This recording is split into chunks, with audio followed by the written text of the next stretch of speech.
I It know. is. I think Welcome the first back. time. We are here for the Horizon. This is a sci-fi game using the EZD6 system. We love the system. Please check it out. DM Scotty created a masterpiece. You can do all sorts of stuff with it. A little bit of plug for him. He's got lots. Really, we've customized it, but it's so easy to do, isn't it, guys? Like you take EZD6 as your baseline, it just goes, works. It's just designed for custom everything. It's crazy. It really is. It's great. And we're gonna hold on. Let me turn this off because sure as grass is green, I'm gonna get a phone call 5 minutes from now. We're gonna start right where we left off. This is on the home planet of Alan Richer and of Frankie Pockets. It's true. That's right. It is. It's the Tuck 5. Tuck 5, I'm going to show you a picture. Just to remind everybody. Very unusual planet.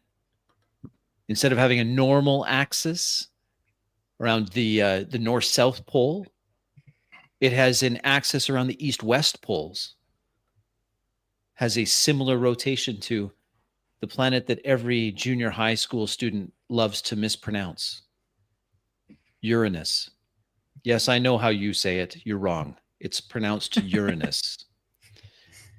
We're going to get started here where we pick up where Red, Frankie, and Alan on the twilight side of Tuck 5, not far from a ruined hover truck smashed up, some bodies lying on the ground in front of it.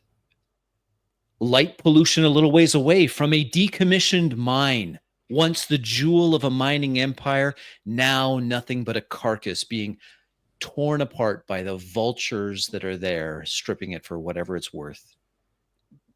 It's a perpetual twilight here. The ground is covered by a genetically engineered grass, a grass that can sort of make its way in the perpetual twilight zone of the dark side of Tuck 5. And with that, we'll begin.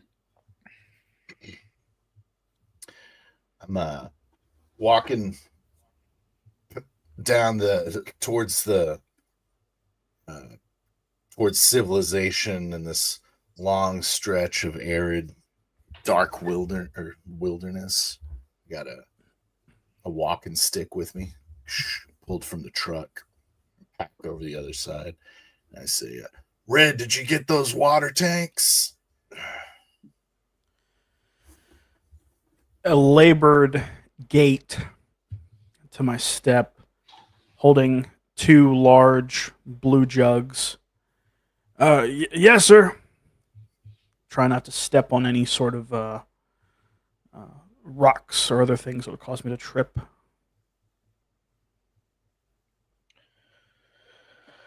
I'm lagging behind a bit, and then do like a few jog steps to catch up to Red.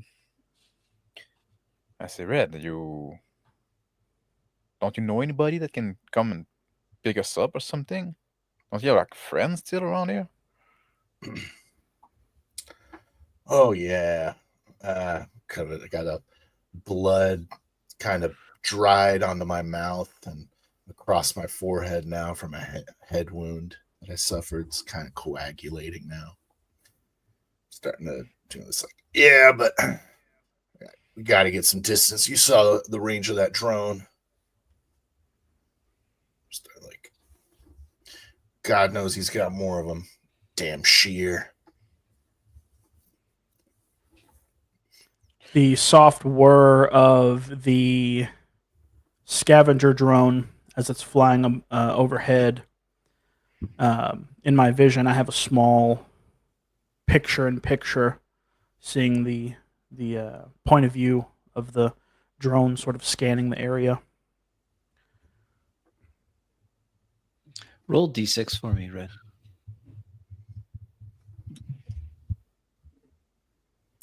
Success. Drone picks up far in the distance little light pylons, energy sources, kilometers away, just scanning for other other things. It's pretty sparse out here, other than the three bodies, the three of you, and your heat signatures. Mr. Pockets, I'm seeing some signals up ahead. Sir, what is a kilometer? It's like little. It's like a half mile. I Okay, don't know if that well, helped. there are a couple of those up ahead. 3 kilometers. Still sort of struggling with the water. Should be there about half an hour. Walking. Kind of chuckle. You're the one that didn't fly out of a windshield. I look at the rifle in my hand still, and I grab it with my jacket, and I start like wiping the gun. So I should probably get rid of that thing. What, the rifle? It's a bad look walking around with a military grade rifle, no?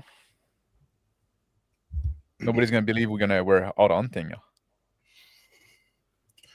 Well, a little worried about what might be hunting us out here. Maybe hold on to it for a little while. It's like shiver from the cold of this dark side of the planet. Damn dark side. I look over to Alan. Alan, is there no way to take down that weapon? Separate it into smaller parts? Maybe have an easier time hiding it that way. Yeah, but then you might as well not have it. Because you won't be able to put it back together in time when you need it. I got a pistol. Frankie, you packing any You heat? need me to carry the rifle too? What you Red, got? what You are you got- talking your, about? you only got your fucking taser? You're not packing in heat? I probably got a little gun in here. But why don't you just give me the rifle? I'll throw it in my bag. If you don't want it, if you're sick of carrying it. Son of a Feeling bitch. sick of Fucking I trip a little bit, catch myself. Damn it. I grab the rifle closer to my chest. That's it. That's all right. Don't worry about it.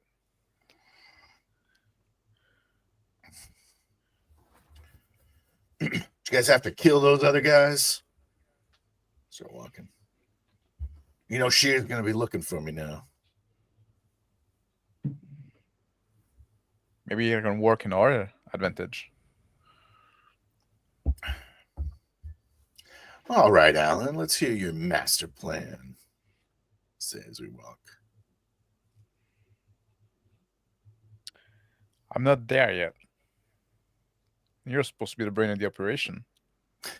Mr. Ram in the barricade.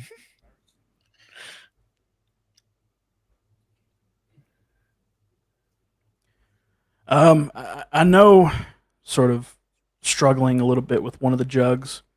It's probably not my place to butt in, but I feel like I may have acted a little too hastily back there. I apologize. I stop and drop my bag to my feet, turn around and look at Red, and I say, "Yeah, what's going on with you, anyways? You just killing every human you see now, or something? It's really reckless, Red." I Give the drop boy a break. one of the jugs hits the ground. I sort of let the other one slump as well, carefully as to not let anything spill. What do you want me to say, Mr. Pockets? They were coming for you. We were making our way out. Put my hands up. So we were making our way out, and you guys had to call them over to shine a light in their face and try to kill them. They shot me again. That little exchange. Look at Alan. What were you thinking? What was the plan? The big game plan? Well, I forgot you're not the brains of the operation. I cut him off. Maybe I was still a bit shook by this car crash you put us through, man.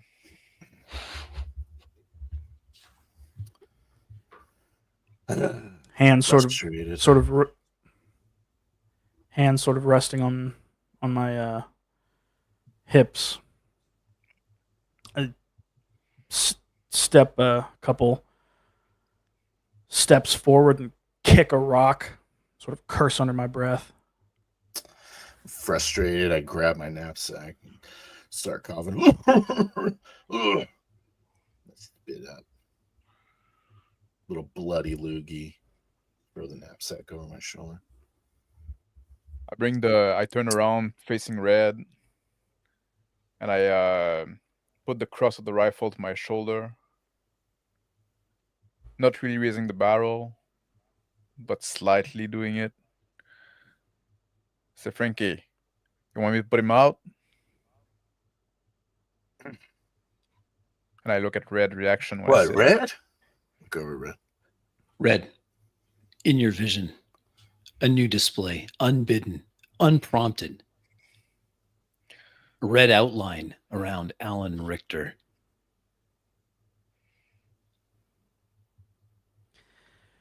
Pistol in hand, pointed at Alan, finger off the trigger.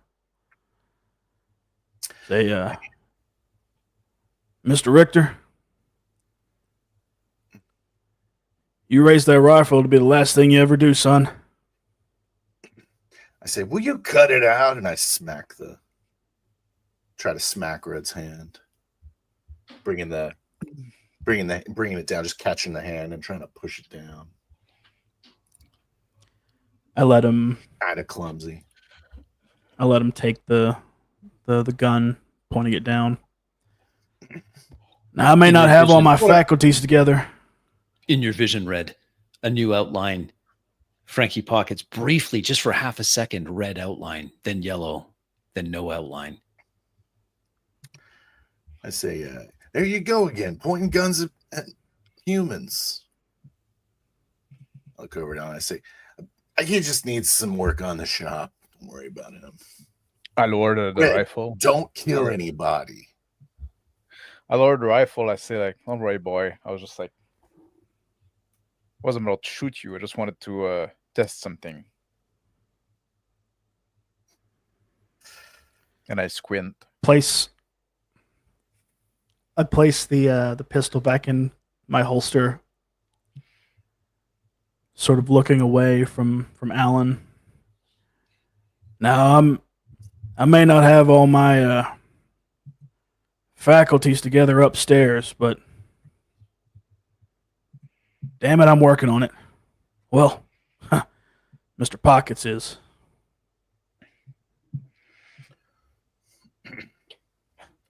Let's get back home. Silently, just kind of keep trudging along towards the light pollution in the distance. Several kilometers away on the horizon that always is bright, like a perpetual dawn or a perpetual sunset. The miles tick slowly by. The ground soft with this grass, this unkept, wavy grass in the cool night. Periodically, the trundle of a huge land train, its massive wheels crushing the gravel underfoot as they all hours of the night, transit between the bright and still somewhat industrious center strip of the planet and the wastelands which once were mines and other productive industries. The kilometers just tick and tick, and the hours pass. About 2 kilometers in, I walking by large stone in the ground, the arid landscape, drop my knapsack and go, and I just flop down on the thing. There we go. We're far enough. Let me call somebody. I sit down on the ground, put the rifle like in front of me, and I start like rolling a cigarette. It's about time. I walk over next to Mr. Pockets, sort of eyeing him up and down, checking on his condition. My hand goes to the top of my head. Left my dang hat back at the mine. I say, no, looking at that drone, I didn't get a great look at it. It was just shining lights in my face, but probably an R-class Hornet. It's not going to have operational range out here. I pull out reach into my knapsack, pull out a communicator, and start punching in some digits, make some tones. I look at Red. I say, I like you better without the hat. You need to, get in this century a bit. Maybe we should get you shopping. And I look down and I remember like when we went shopping with Brick on Evelyn. And I sighed. My hand sort of idly resting on the heel of my pistol, just out of habit. You really think so? Pressing some buttons, sending a message via some sort of mail message. I say, you ought to just change your whole look. You look like a fucking clown. The communicator has signal. The message goes through. Send a message to my friend Therese, an old salvager that she used to peddle her wares with me. She's got a functional large hover truck. Roll D6, boon. Success. Message comes back from Therese. It's pretty late, Frankie. Where are you? I can come pick you up. I send her some coordinates with a little smuggler slang in it. And I say, I'm a mess. Understood is the answer that comes back. Expect me in an hour. Slump down on the rock and say, it'll probably be about 2 hours. What do you call? Who's coming? You know, while you were out gallivanting in the stars, time didn't just stop, Alan. I'm glad to hear it. A friend of mine named Therese. Oh. Friend of yours. Yeah. I lie down a bit on my back, looking at the star, picking it like in the perpetual like darkness. The stars are are suddenly blocked out, Alan. Just an emotion, something black passes over them. It's there just for a second and gone. Like a bat. I'm standing on the outskirts, a few feet away, sort of scanning the surroundings. Red, roll perception.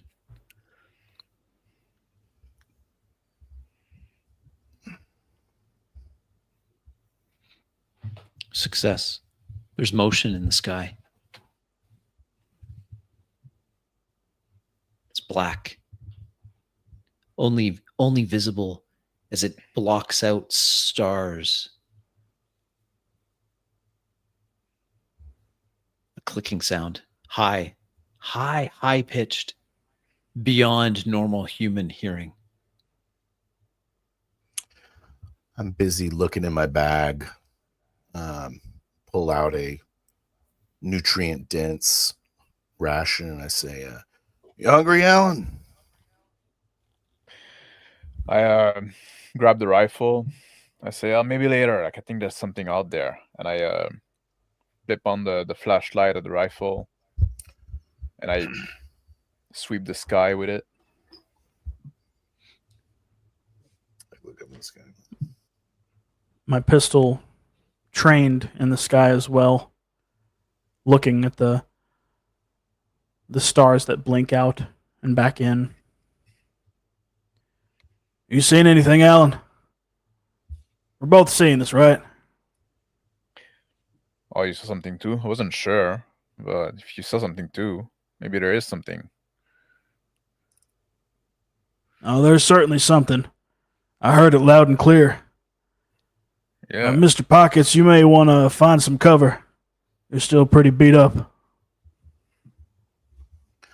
No offense, but I think the safest place is next to you two right now. I reach into my bag. Again, my bag of tricks. And pull out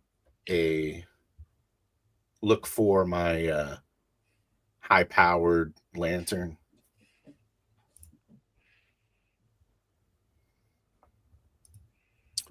And pull it out. Open it wide.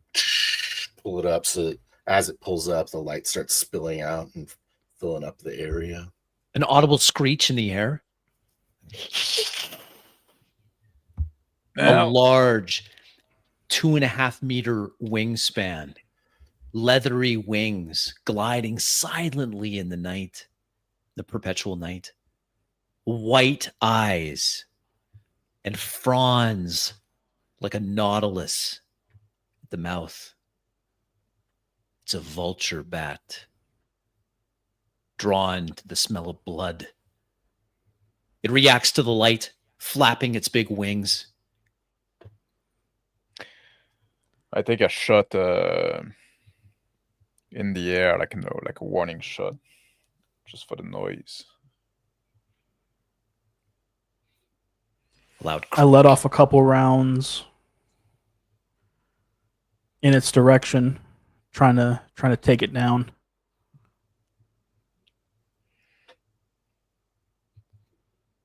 Success.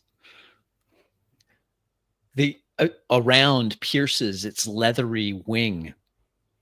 It falters and drops some altitude, favoring one side, still moving away from the light.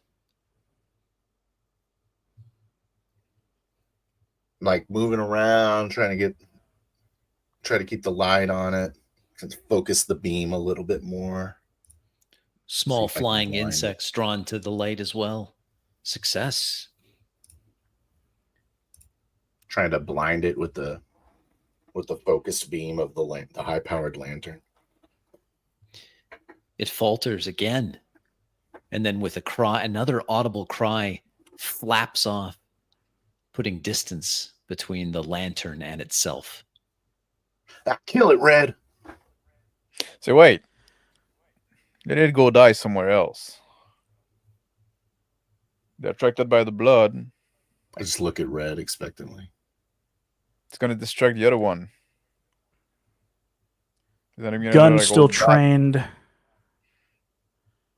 Still trained on the retreating creature. Sort of I said, shoot hesitate. the damn thing. I yell at him, holding the lantern. Another barrage of rounds. Success. Though at a longer range, the creature takes one now to center of mass. And as its wings fold up, ineffectual, no longer clawing at the air, it lands heavily. Hot damn, I told you could shoot, didn't I, Alan? I look at him.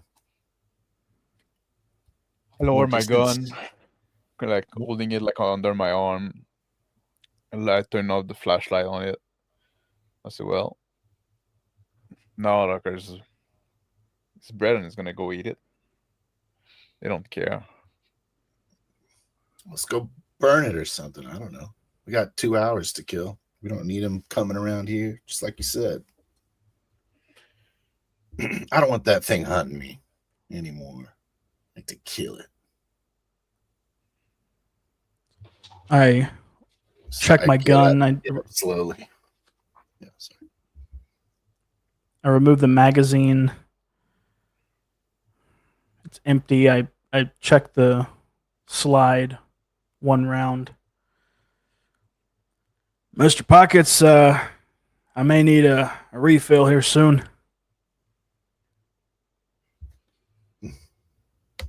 Sling my bag back around. Check to see if I got some extra ammo for him. I say, here you go. Couple cartridges. I look at Frankie. I say, you got any bandage in that bag?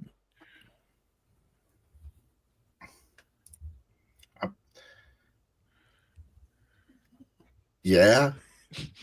Why don't you patch yourself up? What's it gonna do? It's already dried up. Still stink for those beasts. That's what attract them. I could use some too. I show like my arm that is like that got like hit by a bullet. Pull out. Scratch. Kind of a pretty good little med kit in here. And I say, should have everything you need. Hand it to him. I grab the med kit. Start walking towards the corpse, disinterested and patching myself up. I kneel down on the ground with my jacket off, and I start like looking at trying to patch myself up with only one arm. I look at Red. I say, "Can you give me a hand there?" I'm already walk walking over towards the corpse, and I yell back, "We're burning the beast just like you wanted. You want those things to come back around here?" Walk over to Alan. I pull out my canteen of water, begin to unscrew the top. I take a bit of gauze, start to douse the gauze with water. I yell out, "Red, do you want to do this, or do you want me to?" Red, you need to help me burn this thing. So I can do this part, like I can clean it myself, like, but I just to put the bandage like with just one end. It's hard. And I grab the gauze and I start like cleaning the wound a bit. Yeah, Restore one strike, Alan. I'm walking towards the corpse. From the lantern, the grass moves as it's closer to the corpse. Shiny carapace scarabs coming up from the grass between the rocks, now covering this vampire bat. So a chittering sound as the scarabs emerge and start burrowing into the flesh of the creature. It twitches, its nerves still live. Disgusting. Look at it. Shining my light on the feast I had in front of me. Like the vampire bat, the scarabs also react, skittering away like cockroaches suddenly in the light, only to return immediately to their unexpected bounty. Wrapping a bandage around Alan's arm, kind of tuck it underneath.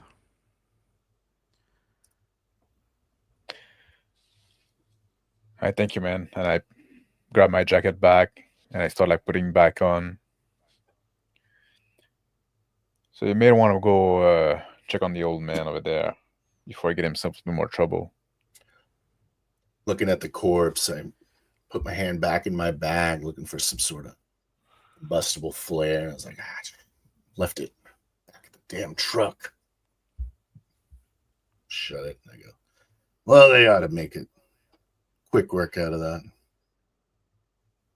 Just turn around and start walking back. Catching up with Mr. Pockets. I have another water-soaked gauze pad in my hand. Say, Mr. Pockets, please don't make me treat you like a mother treats her child. I hold out the gauze to him. Please clean yourself up. Red, a new outline appears on Mr. Pocket's leg. It's a shiny beetle crawling up his leg. Another one just behind him. 10 more behind them. Insects moving. The shiny scarab is crawling up the hem of Frankie Pocket's pants. Whoa, hold on. I start to kind of swipe away at him. You got a couple hitchhikers there. Oh man, there's more than I thought. I start kind of swatting away at him. I say, oh, those guys, they're eating the bat. Oh, jeez. Watch the one fly off my leg. I say, just need maybe some something to cover this wound here. I think it's the big one. Pick my hat up and have like kind of a big gash right here. I'm just sitting on a rock and I'm just like turning on and off the flashlight of the gun, dealing with the boredom. I reach into the first aid kit and pull out a small bottle of alcohol. Alan, catch! I toss it over to him. Start Put some work in on that carrion over there. Hobble over towards the stone I was sitting at earlier, where Alan is. The flashlight turns on touching and the- off. The odd Where's my insect is Frankie? drawn. I raise my head at Frankie and I stand up. So you want to sit? Yeah, I could sit. Sit down. Put my bag down. Grab the medical kit. Sit next to him. I'm using the rifle as like a bit of a cane just to rest a bit on it. Barrel in the ground. So, what is the plan now?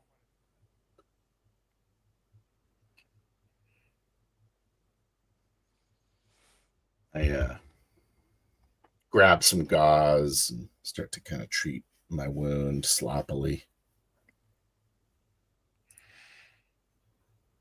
So I can spill the iodine over onto my shirt, like stains everything.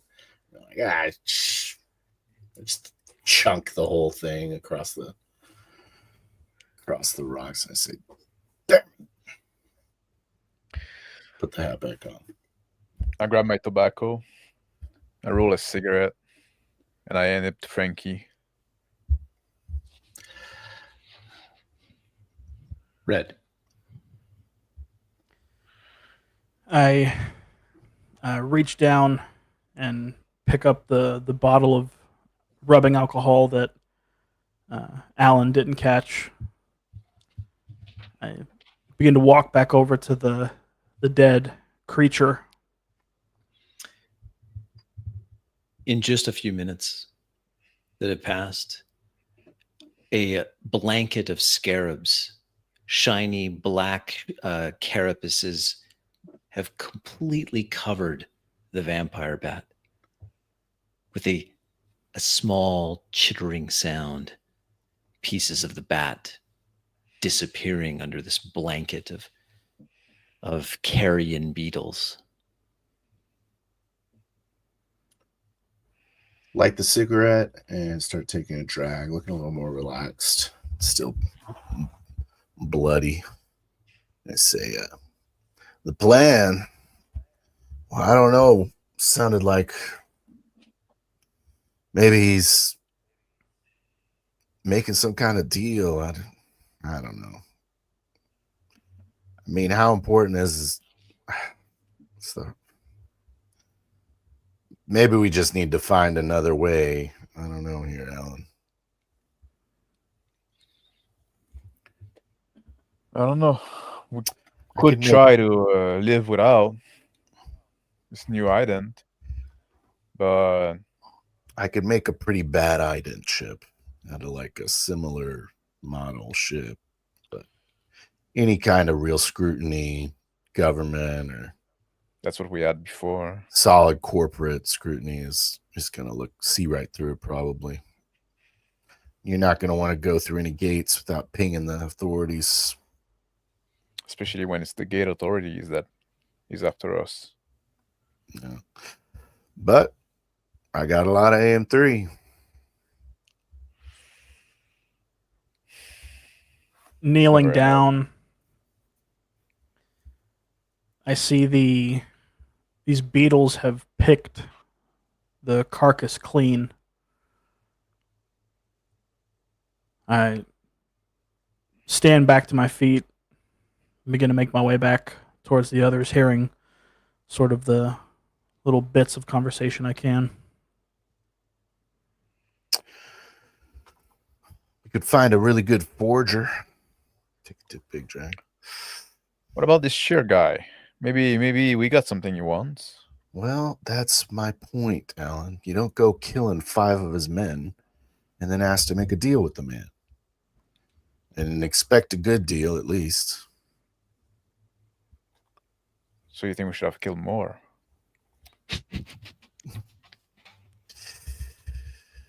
You're definitely not the brains of this operation. Taking the drink. Coming back, I just chuckle at him. Walking up to the others. You know, talking about that steel wagon. He says that for ships. Look over it.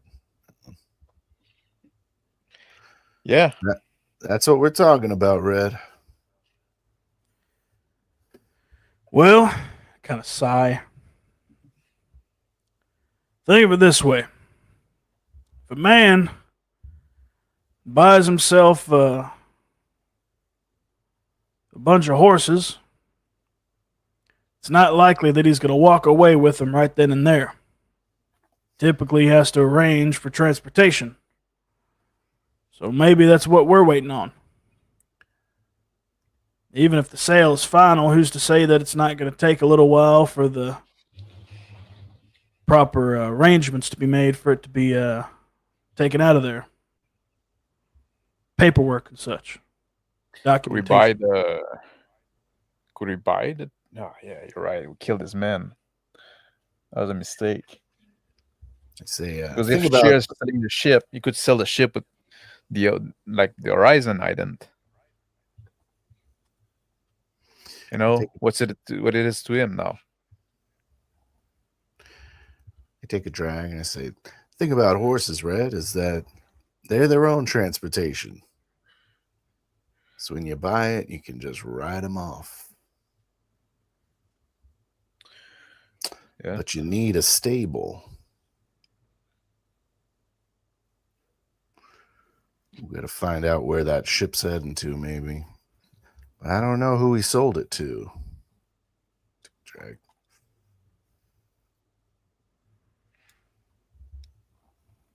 Did he try to call you? Well, He did, in fact. You want I to hear think him out? he figured it out pretty quick. You want me to call Steer or Shear and ask him what exactly? Ask him for the chip. Just Tell him tell you him gotta what I trade. want. Tell him what I want exactly, so he knows exactly what I'm after. Yeah. Could work. You don't make a lot of deals, do you, Alan? No, not that money.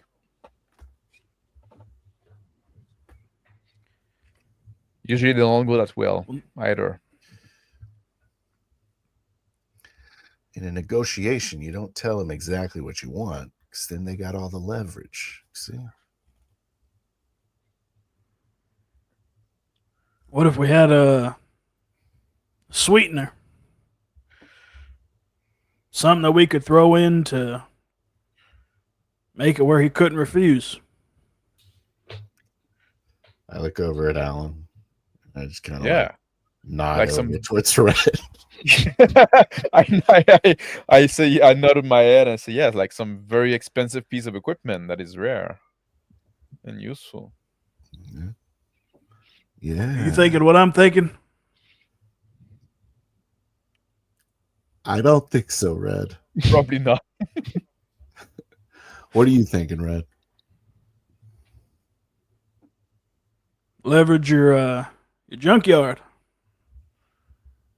If you're trying to get out of here and make it on your own, it's a lot of raw materials they can use. You think you'd be into it? Hate to give that to that vampire. It's probably going to be the one taking it anyway. He probably wants to do it now just out of principle.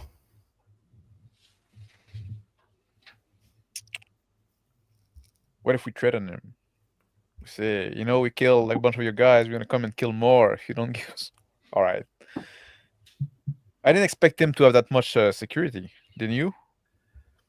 No, we went in there. He was doing a deal already. The security was heightened. I don't think he was supposed to. Even I the don't think drone, he that was. seemed like a lot for like a salvage operation, like a breakdown. Everyone operation. loves drones out here now.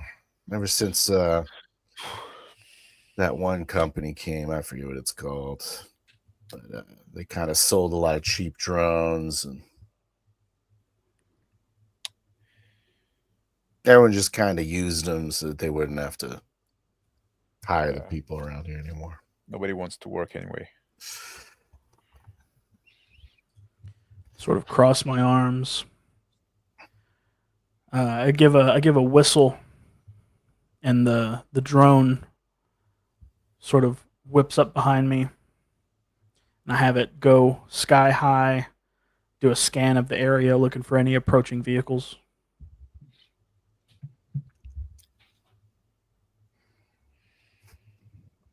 The drone goes up. Yeah. It scans around. First, nothing. A few minutes go by. The communicator in Frankie's pockets goes off. All right. She's close. 20 minutes. I'll be there. A lot of activity to the east of you. Getting a lot of chatter on the radio. I suppose that has something to do with you. Oh, that's Text at message least. back. I say, oh, that's got to be kilometers away. So it was you. Okay. Well, two, I'll be maybe. there very soon.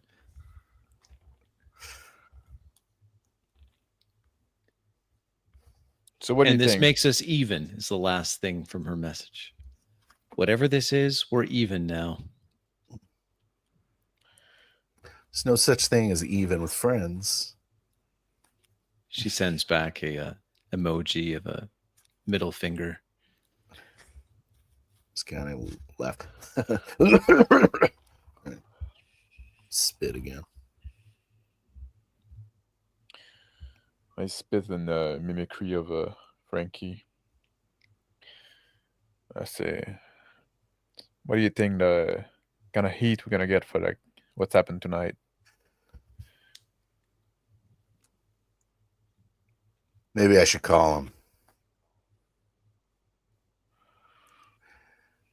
It's just good manners at this point. If he just wants to kill me, he'll tell me.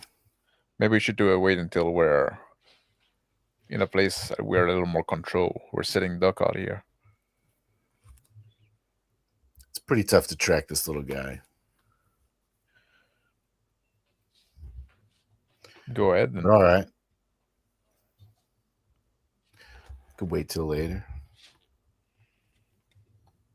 yeah. One or the other. I guess we need to know where we're sleeping tonight. Pull my communicator out. Try to connect to Shears as a reply to Shears' previous message. Try to connect to him. Voice.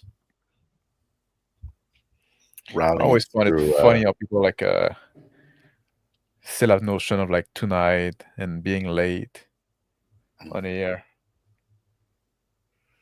I guess maybe it's something deeply human. We still have clocks.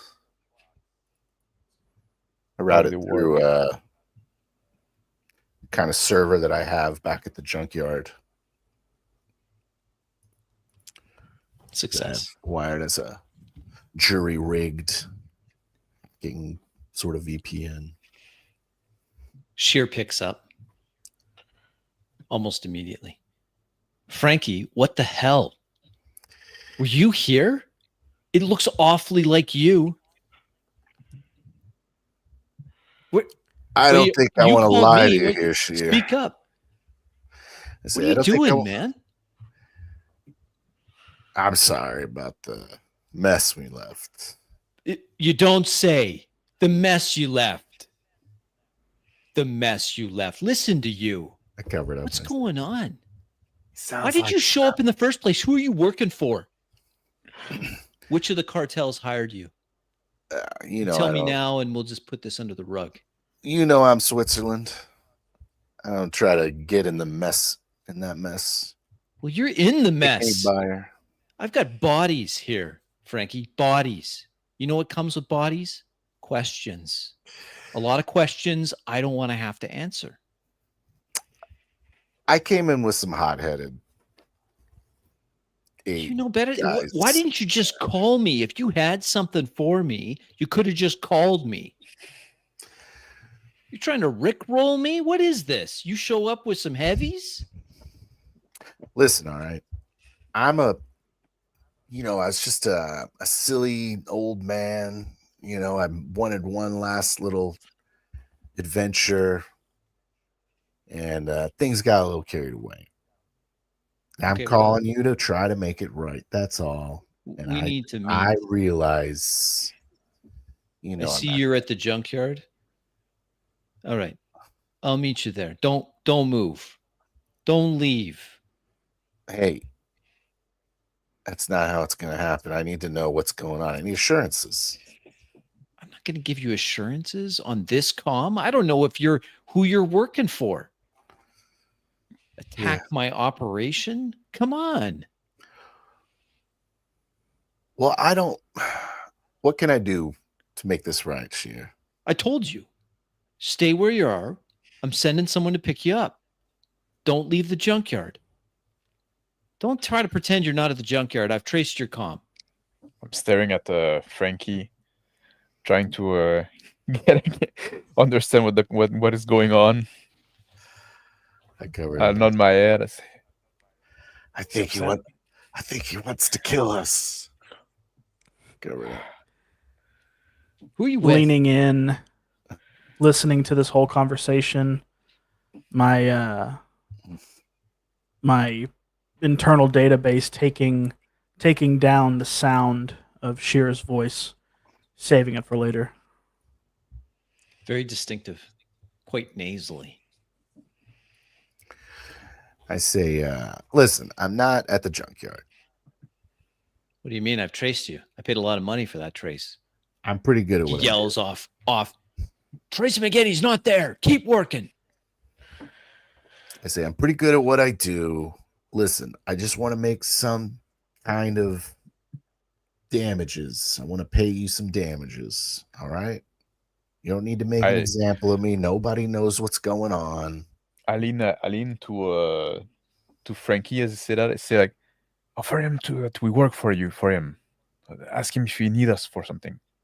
Let me do a job for you. Maybe I can get my hands a little dirty. That's a hell of a way to apply for a job by killing my men. Well, I have other motives. I'm not saying I'm doing it to just get a job. It's kind of pathetic, Frankie. You calling me now? You're asking for work? I'm asking for you to figure out a way where maybe I don't end up dead in the twilight area, the twilight side of this planet. I know what you're capable of. So how can I make it right? That's what I'm looking for. You absolutely know what I'm capable of.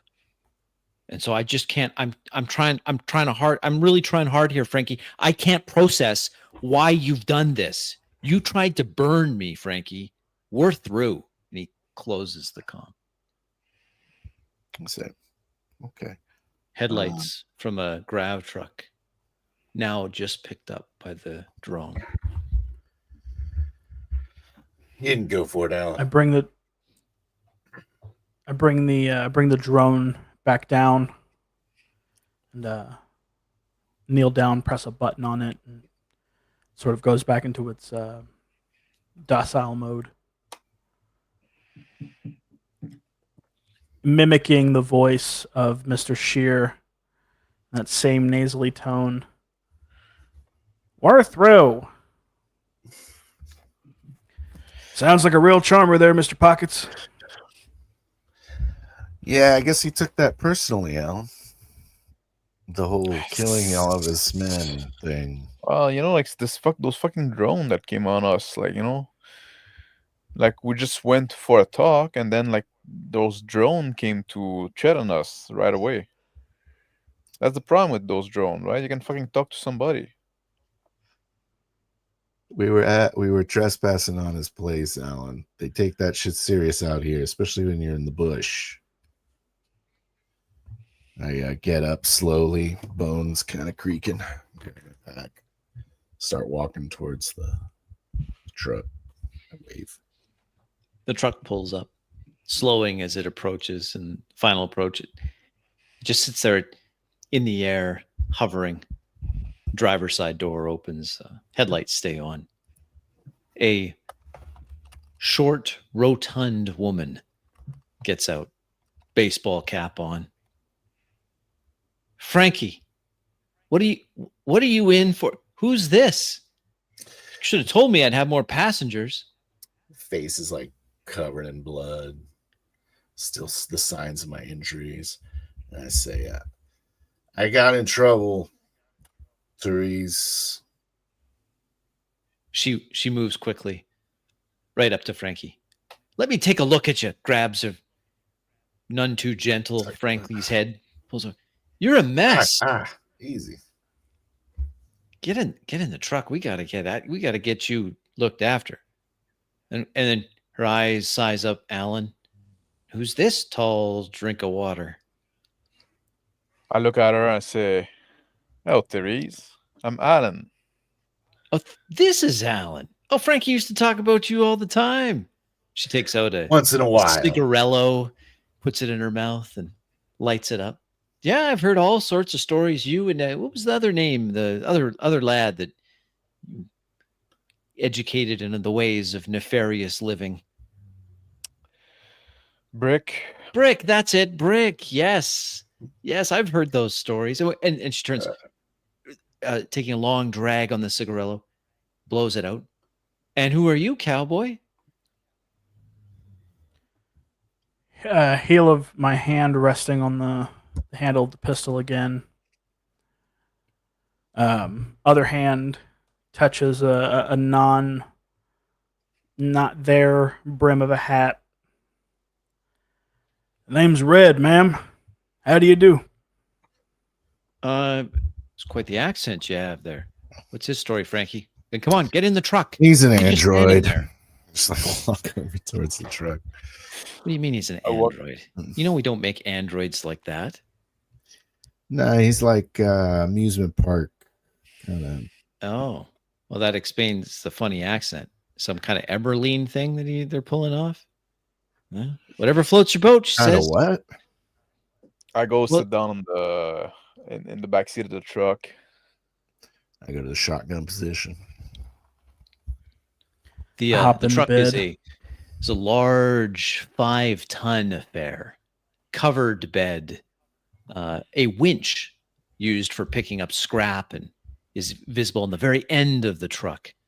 And there's a few in the back, some salvage that Therese has picked up. She opens the glove compartment after climbing into the driver's side seat. Bunch of random stuff falls out, lots of candy wrappers. She takes one pudgy hand in. She pulls out a syringe. Here, stab yourself with this. Make you feel better. Swear by it. Thank you, Therese. Take it, not questioning. I lean forward between the front seat, and I say, "So, Therese, you and Frankie are like a business partner?" No, not partners. We're rivals. I got the better junkyard. But he's got the looks. And she winks, none so subtly at Frankie. Yeah, she used to work for me. I can see Now how bad he she's ran his a business. Thought I'd go in for self-starter. my own. Been doing quite well. Thank you very much. All right. We'll see where you're at in another 20 years. Yeah, old man. She leans forward on the steering column. So where are we going? I need a place to hold up for a minute. Are you still got that extra room? Well, you know I do. She does. She puts her hand on Frankie's cheek, pushes him away. I said, I guess I owe you now. Not sure what accommodations we have for him. And she hitches her thumb back towards Red. I got an adapter. You just need standard input. So he's just a toy? It's a fancy toy. What's your story there, Mr. Red? She turns the truck around and fires it up. It accelerates smoothly over the uneven ground. I sort of hitch my head through the back window, speaking through it. Well, sort of a long story, but the basic gist of it is they're planning to tear me to shreds. You know, the whole attraction and everything was going under. I was planning to be scrap or something like that, and I got out of Dodge. And Mr. Pockets was kind enough to help kind of put the pieces back together. I apologize. This is all still sort of new to me. She glances back away from the illuminated field in front as the hover truck accelerates around. With lecherous eyes, she looks at Red. He put all the pieces back, did he? You're the amusement park ride. I mean, why would they make such a Sure is. handsome robot? I sink back in the seat. I put my head on my forehead and I sighed. All right, all right. Boy, I didn't know you were all so proper, she says as she hits a button on the dash and some Well, he's a loud living, music breathing starts in. sort of No kidding, robot. he breathes too? He is lifelike. pretends to. She takes a look at her cigarello now burning down. You don't mind? She looks back at Red. You don't mind? Will you stop messing with the boy? Oh, I'm just oh having no, some not at fun. all. Man, you're such a cranky old man. She hits another button on the controls and the whole salvage truck accelerates. I take I the roll a- pack of cigarillos from her dash and take one for myself. I'm rolling a like cigarette. I've done it a dozen times. I roll the cigarette and I lean over like the window to the bed and hey Red, you want to try one?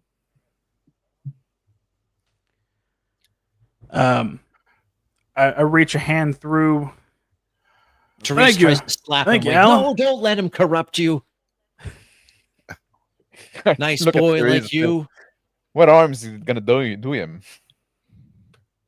I Well, like the they sound. usually don't let us do this around the kids. You know, it's a bad influence and all. But See, you know, he's innocent. in the later hours, they would let they'd let us have a couple smokes here and there.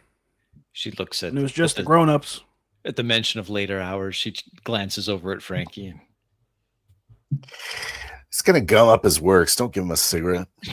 And let's see what happened. What happens is he has to be cleaned. okay, this is fine, guys. Just wait a second. I got a call coming in. She hits a button on the steering wheel, and a window pops up on the inside of the windshield of the truck. It's some man officer.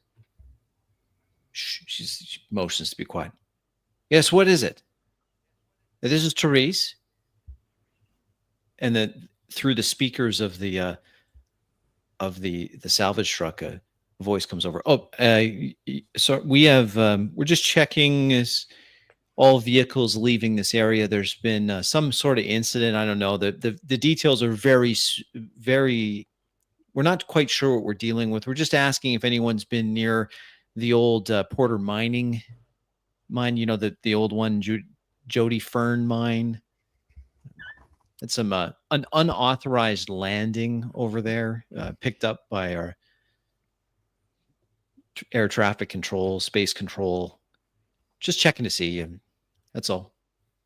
You seen anything of that? Any spacecraft coming down?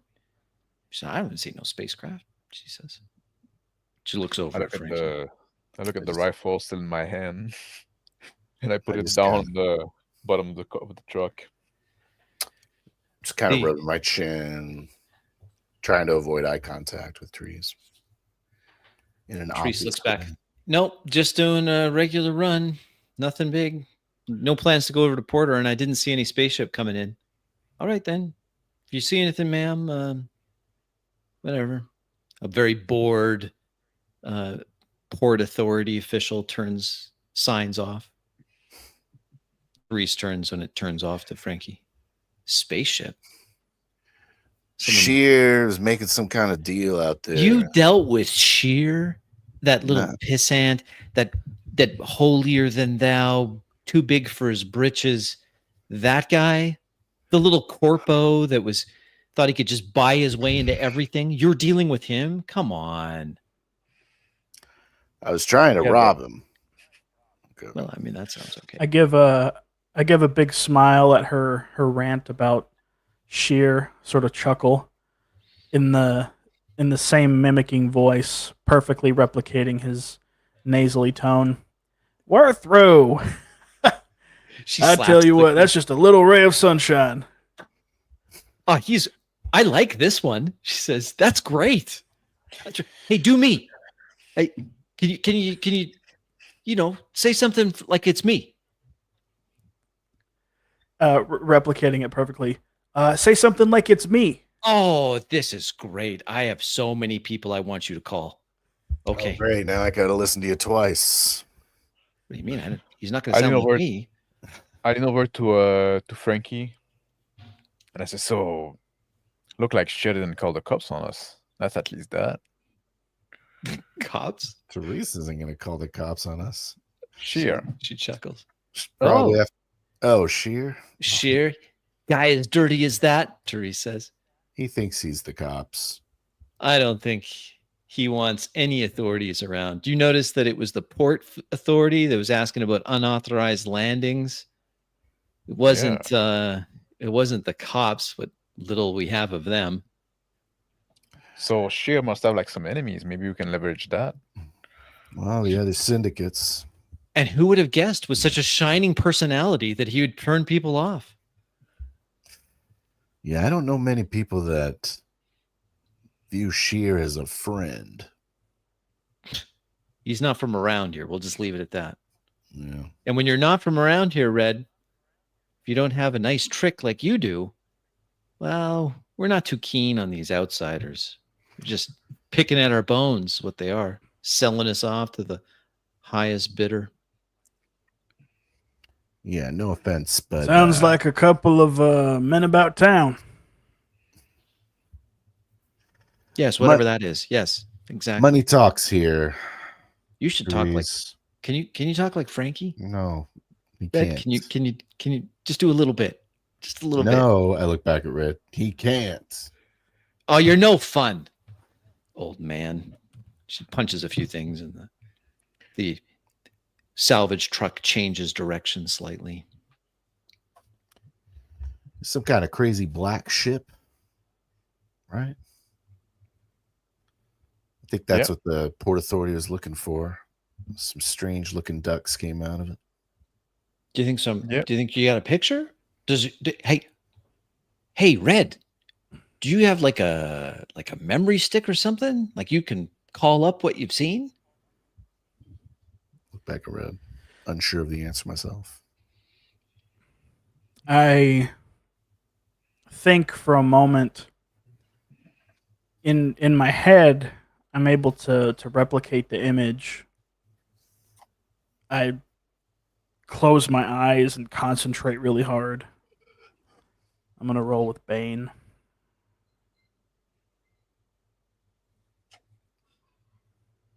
It's all hazy. It's there, just beyond reach. I can see it. I just can't show it. I'm looking for a good forger, Therese. For ident chip. Look over it. An ident chip. That's kind of an odd thing to forge. Yeah, especially this one. It's the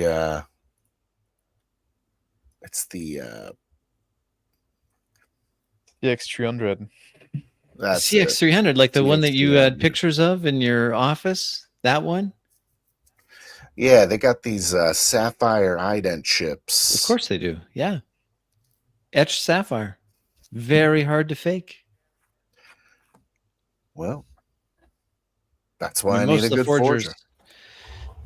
I mean, it's going to take some time, Frankie. She sighs. I lean toward Therese and I say, so those syndicate that are not friend of Sheer, which one is your favorite? Well, when you say you got to narrow it down a little bit more, Alan, boy, you tall drink of water. You really grew up nice. I mean, questionable upbringing notwithstanding. She looks over at Frankie. The question really is, who hates him most? Everybody hates that guy.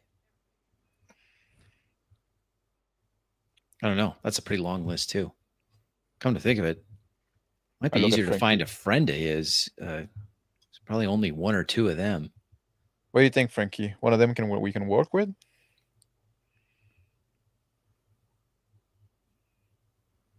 They might know. See, I don't know. If he sold the ship, he might be selling it for a smuggler, because that's really all that's good. That ship's really good for smuggling, blockade running. I think people mostly keep them for collection now.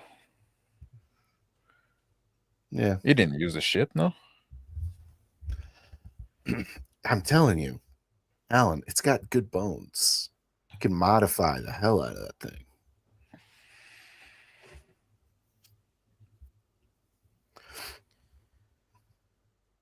I sort Put of all slump kinds back of down in different- the bed of the Put all truck. kinds of different modules in there. How similar to the Horizon was this ship? Well, I gave it to him a while ago. I don't know what he's done to it, but the ident chip should be very similar.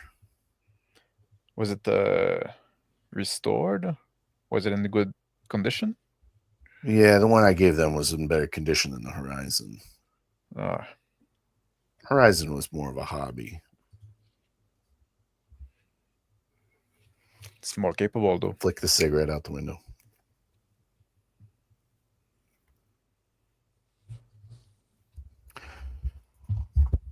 Red. Looking at the passing sort of landscape, It's getting lighter out. My vision flickers with replaying the last encounter where Alan started to aim the rifle at me. Thinking about the argument whether to help Alan or to help Mr. Pockets. That just replays over and over in my head.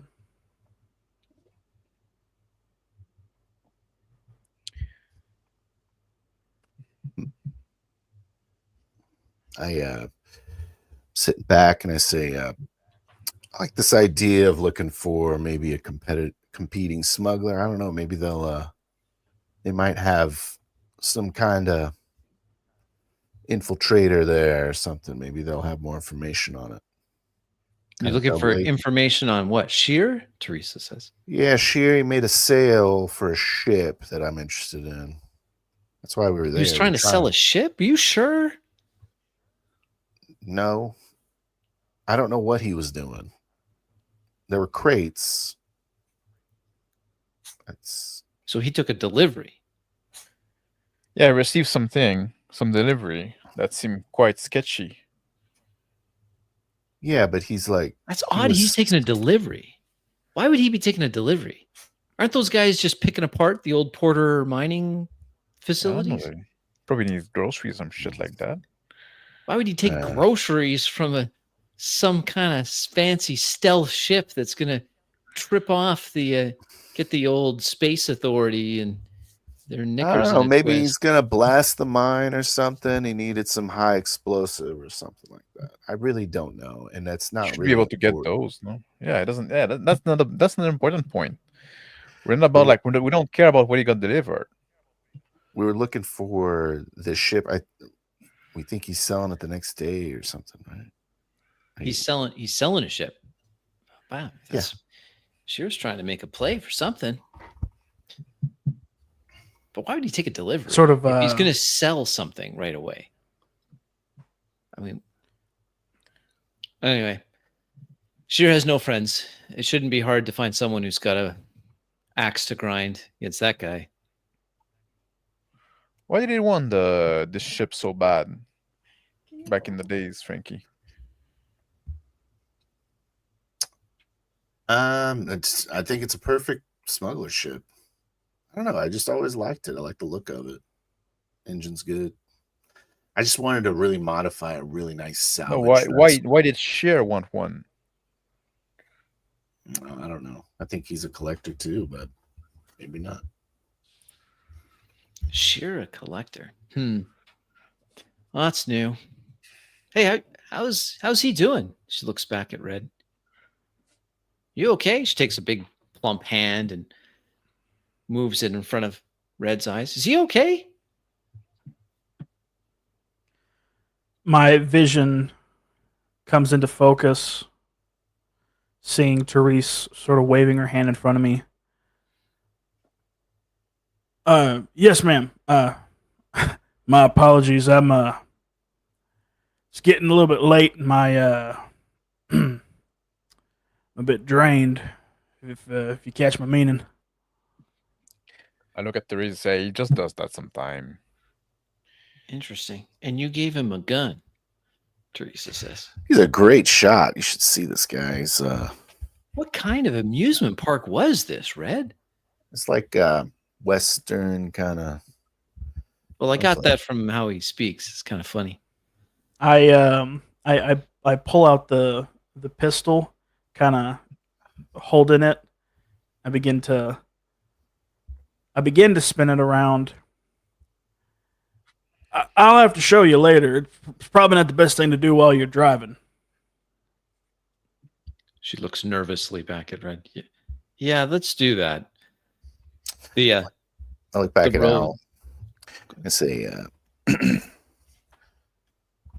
we could probably find some kind of legitimate transport guy, and they're probably gonna have the biggest beef with old Shear.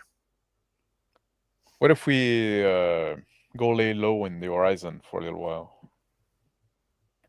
Yeah, we could do that. I'd love to see the ship again. And if something goes awry, we're ready to go, right? Yeah. Well, before you go do that, at least let me patch you boys up. Looking, and Red said he needs to recharge or something. Running low on juice, Teresa says. Well. She lights up a new cigarillo. As the transport truck now is on a well traveled, wide paved road, accelerates now up to its maximum safe speed. We'll be at my place. I sit down in my seat, and I take my my phone, my communicator, and I start like typing a message to Frankie. And I say, "How much do you trust her?"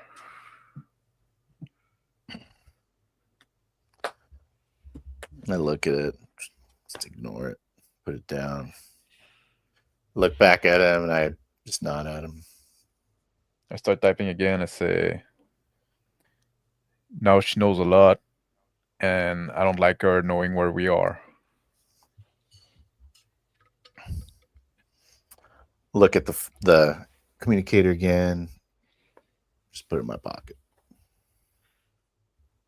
Put my communicator in my pocket too. The salvage truck now with quite a bit more traffic on the perpetual daylight side as it goes around, weaving its way through. The traffic comes up on a large junkyard, very similar to Frankie's pickpockets. And she pulls up through the main gate, which closes after the vehicle, and then over to a side building, eventually coming to a stop. She turns the truck off. All right, well, let's get you patched up. She opens the driver's side door and loudly gets out of the vehicle. I smirk as I'm getting out of the vehicle with a heavy foot. I say, still trying to sell those cargo plates, huh? Hey, I'm just going to get the right buyer. I'll make good money on those. Don't you worry. The best box salesman on Huck 5. Hey. Or Tuck 5. No matter what's going on, selling big boxes, always a good idea. She waddles over to the building and to a fingerprint reader and puts her palm on it. Door opens into a large warehouse type building. I step out of the truck. I grab the rifle. I hold it under my arm with the barrel pointing down to the ground. And I follow behind Therese. Hopping out of the bed of the truck, I have one of the jugs of water under an arm, the other one sort of slung around my back. The drone in tow. It's kind of like sort of hanging out of my leather satchel. Doesn't really fit. Miss Therese, is there any place I could set these down? Oh yeah, there's a lock. I've got a workshop here. You can come in and leave all your dirty stuff there. I like to keep a clean house, she says, Put my calling hand, over her shoulder as she enters the building. put my hand on Alan's back, and I can't hold him back for a second. I say, "She's good. We'll be fine." I nod and Follow along. Pat him on the back. Start walking past him towards Therese. The outside of Set the building is jug of the stained. water It's got down. rust stains on the outside. The inside could not be more different. Inside, modern, clean. The workshop, well organized.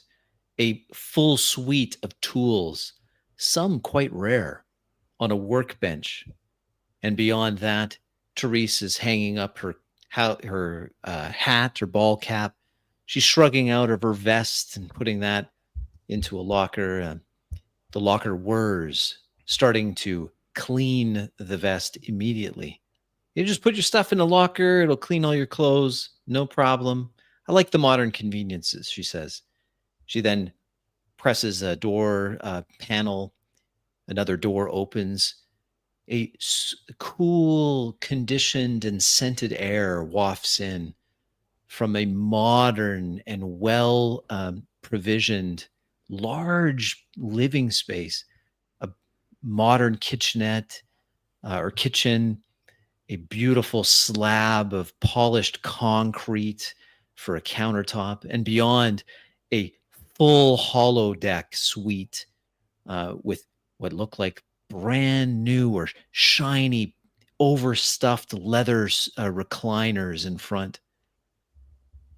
She cracks her knuckles, walks over to their wall refrigerator unit and punches a few commands in, and a tall glass of amber liquid pours out, the nice white head on top of it. She takes a sip. Hey, make yourself comfortable.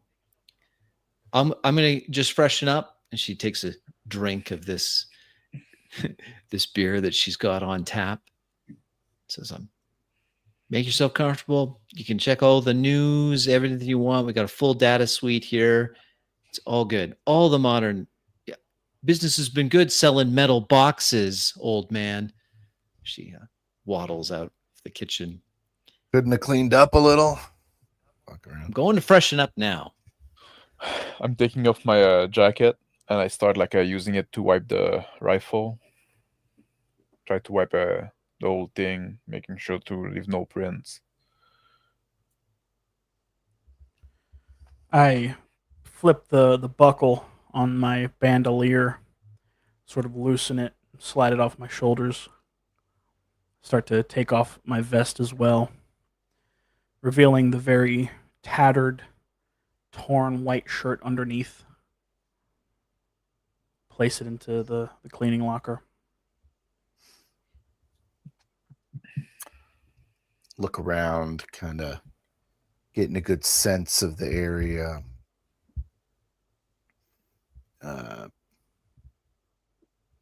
See if I notice any, trying to get a good feel for the value of some of this tech that's out here, some of the High small end. consumer electronics. High end, late model, all designer. Some things maybe even custom. Walking Polished floor.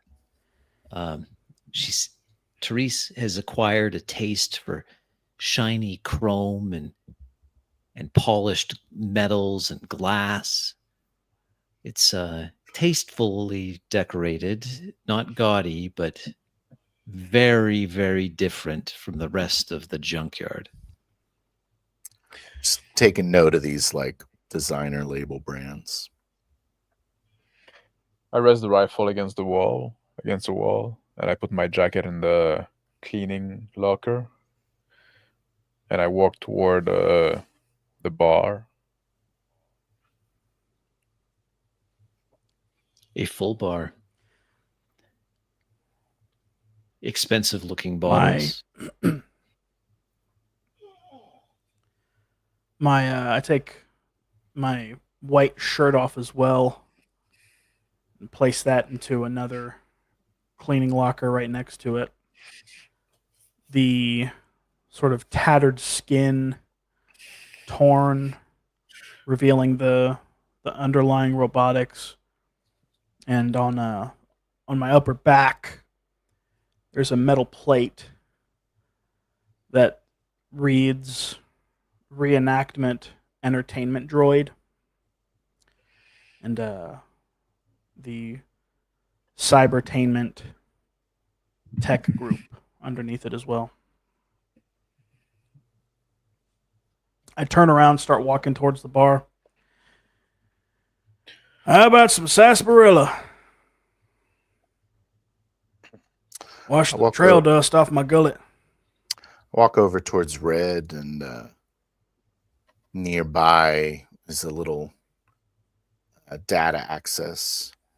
Just kind of lazily start going, yeah, I'll take one of those. I start kind of lazily punching buttons, see if I can snoop on her, access some things. Roll. Boone. I'll make it a crit. Okay. Success. Access into a very complex, very cutting edge. She's running a high-end core for this junkyard. In fact, she's running way more cores than she should be. This is the amount of computing power here as the menus come up, and the expanse of this digital network in Teresa's junkyard. It's like a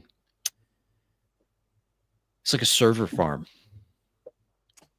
I say, why don't you make that a double there, Red? And I pull out an easy access kind of cord from the bottom of my knapsack, attached to the portable deck I carry, and attach it to a universal port. I grab a glass of a glass from the bar, and I'm looking for a good whiskey. I pour myself one. Say, I don't know if they have lemonade, Frankie. Not as good as we got it back at the house, I can tell you that. The door where Teresa had gone in opens. She's only been gone a couple minutes.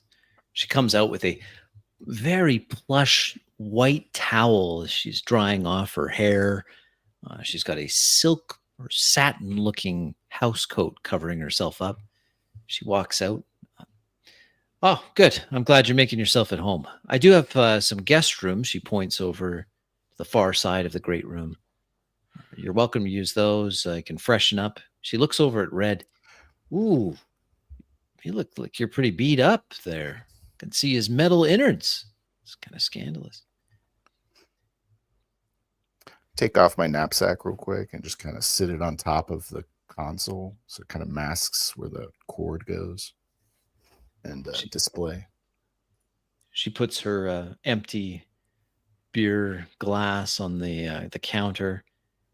The counter silently disappears the glass. It sinks into the counter. So you're doing pretty well for yourself here, Therese. Very well, thank you. Very well. I've been very fortunate. Looking at the bottles on the wall. Go ahead. I don't shut the whiskey, and I fill it again, and I go lean down, sit down on one of the couch, and I raise my feet on the. I take off my shoes, and I raise my feet on a little side table.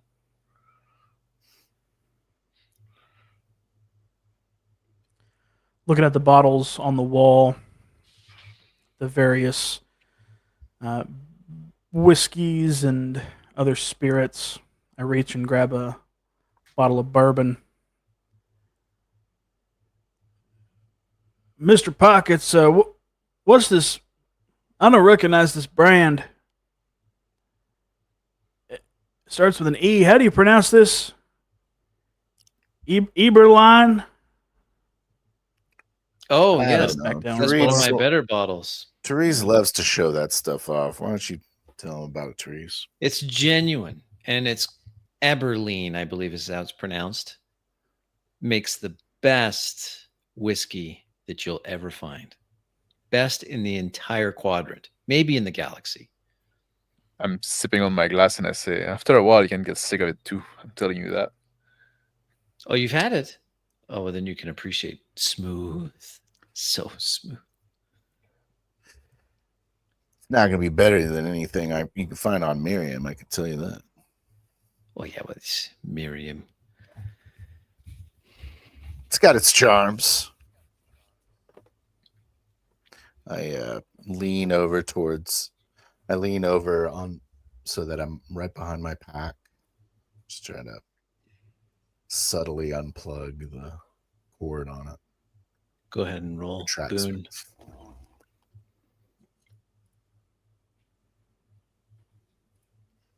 It zips back up on a receiver. Therese turns. After that, looks over to Frankie. Oh, I'm sorry, Frankie. I've got a very well-equipped auto dock. For those odd scrapes and scratches I get out in the junkyard, she says. It's a poor justification for it. Yeah, I might take a turn on that. Well, why don't you follow me? I'll show you where it is. It's just over here in the backpack over my back, start following her. She waddles over and then stops in front of another door panel. She opens the door panel, reveals another beautifully tiled bathroom with a walk-in shower and refresher. She goes, so that walk-in shower I sprung, it's a little extra. If you go into there, it's got a full menu. The auto dock is just incorporated in. It's a little weird at first, standing in there. Tell you, works charms. It works. It does the trick. Can't erase the years, unfortunately, on that old frame of yours. And then she taps Frankie on the bottom and turns around, waddling out. Great.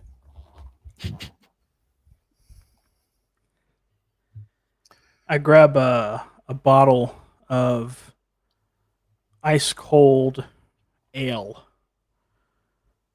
a lager. I open it up, start walking for the door, looking for a place to see the eternal sunset. I'm scooting down on the couch, basically like almost lying down on my shoulder blade, and I start like rolling a cigarette.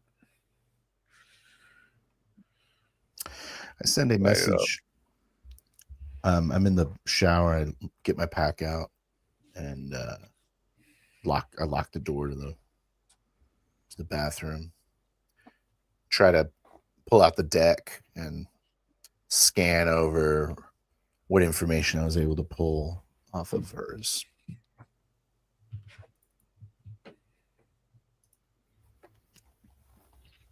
Success. Therese is running from the menus that come up. She's helping move money from those that are going bankrupt to strip before the bankruptcy auction. She's working for, as it appears, the names of the firms. These are local system companies, executives that are trying to get out what they can from as the economy continues to crumble around their ears. Therese has found a way through her junkyard to strip some of the wealth away before these companies, the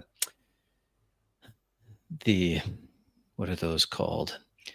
The officers that come in representing the creditors to seize the assets and sell it off to pay all what liabilities the company have. Before they go in, these executives and others are using Therese to make sure that their feet don't really touch the ground as these businesses go under. I Just kind of smirk to myself and start taking my clothes off. Shut my neck off. The shower starts. It's a little bit of an anesthetic as well. Numbing agents. Thin, gossamer thin arms extend out from between the tiles, unnerving at first. The auto dock begins its work. Sprays that cover up wounds and recover one strike. Alan. I'm smoking on the couch, dozing off, my cigarette in the mouth. A symbol hangs in the air, Alan, above the coffee table. It's a holodeck, a hologram that's for entertainment purposes, just sitting there, blinking. I just close my eyes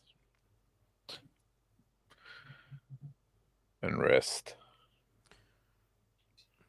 Couch is soft. Leather is ridiculous. Feels amazing. Stepping outside, I find a place to sit facing the eternal sunset. I run a quick sort of diagnostics check. Notice an elevated core temperature. I take a swig of the lager and it cools it down. An image floats through my head, a memory of being a young boy and watching the sunset with my mother.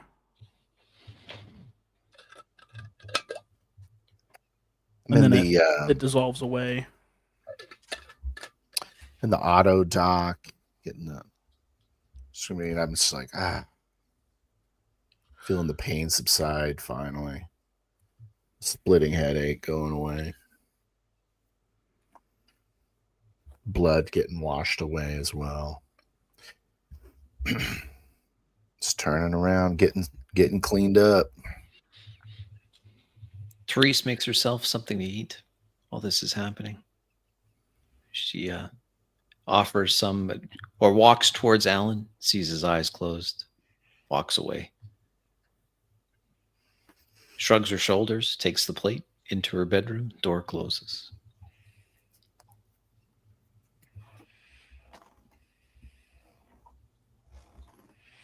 Cigarette went out in my mouth. I'm sleeping there on the couch, my feet on the side table, my neck on the backrest. I'm resigned to go to bed after this experience in the auto dock cleans me up. Put a towel over my shoulder. The the memory interrupted by a bling. Solar charging confirmed, and a ticker begins to wind up as my sight goes dim. Entering rest mode. Guest bedroom is very tasteful. It's well apportioned, and a bed that is way too expensive to be used only by infrequent guests. The night passes. The red, that ticker, the solar charging, complete.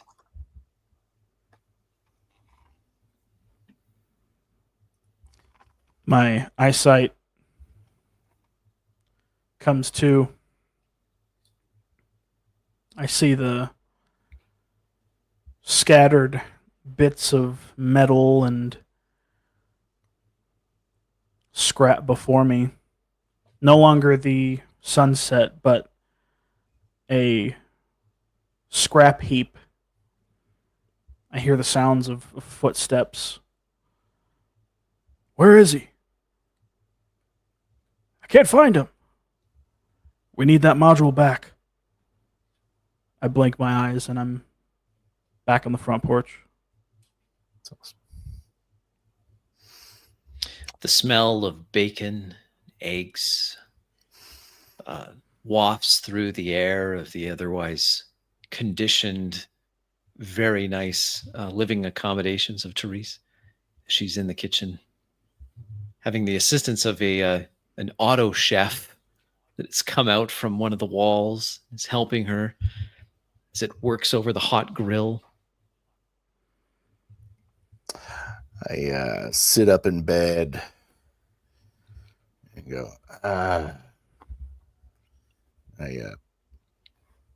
walk over to my automatically cleaned and pressed clothes that are sitting there for me. That came out of this auto laundering service. Smell them. Start putting the shirt on. In the locker, all the other clothing is mended, clean, starched, pressed, tears and other things repaired, invisible that they were ever been damaged in the first place.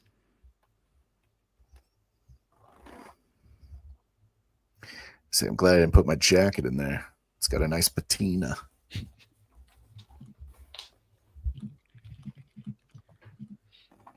Walking in the front door. Well, I don't know, Mr. Pockets. Maybe that jacket would do good with some good conditioning. Ah, good. You're up. Teresa turns as Red walks in. Go see if that old man's out of is awake yet. I think he's in that guest room. Open the door to the guest room, stretching as if I was called. I go, smells good, Therese. Oh, sleeping beauty. I knew you couldn't resist a good breakfast. Got all your favorites here. You know, I might even get one of these types of places one day. Oh, you should. Let me tell you. Does everything for me. I don't have to lift a finger. Everything done for me. It is paradise. Yeah, that sounds familiar. You like to have things done for you. Absolutely. Walk over to the skillet and smell the bacon. Look at it approvingly. Some plates rise up from the countertop. Ah. I'm waking up with a cold cigarette in my mouth. I light it back up without moving. Sleep on the couch, Alan? I guess so. It's not a bad choice. That couch costs more than all the beds here combined. Well, except for mine. But the other one. I start putting myself walk over back towards... and I stretch a bit in my sore neck. So, maybe I should have used one of those beds, though. How long are you staying? Open up She looks at all three of you.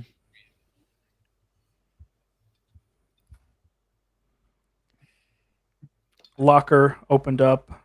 I grab my bandolier. Notice it looks brand new. All the patina and weathering is gone.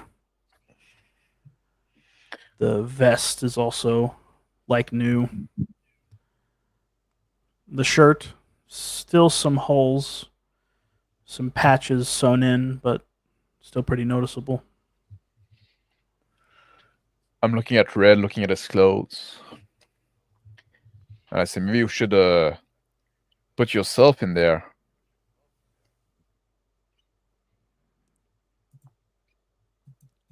I take a piece of bacon, put it in my mouth, and I say, speaking of Red, I noticed you got a pretty nice little system out here.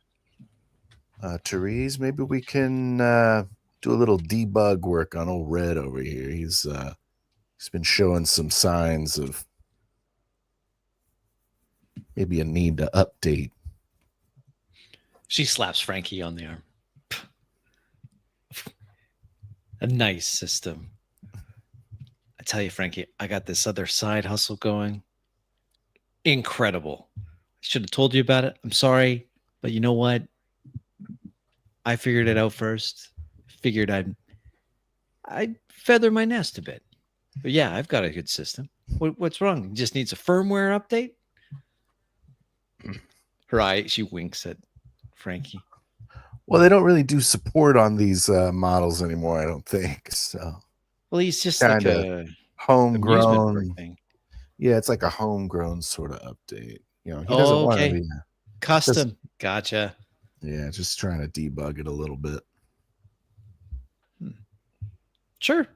I can't see why not. Breakfast first, though. Yep. Then afterwards, we'll open your brain up and see what's inside. All right, Red? I take a big bite of eggs. Sounds interesting. I'm getting Vest up back and I'm on. walking toward the food. Cigarette still in the mouth. I grabbed my the glass of whiskey that I had on the table next to me. I stopped by the bar, filled it back up.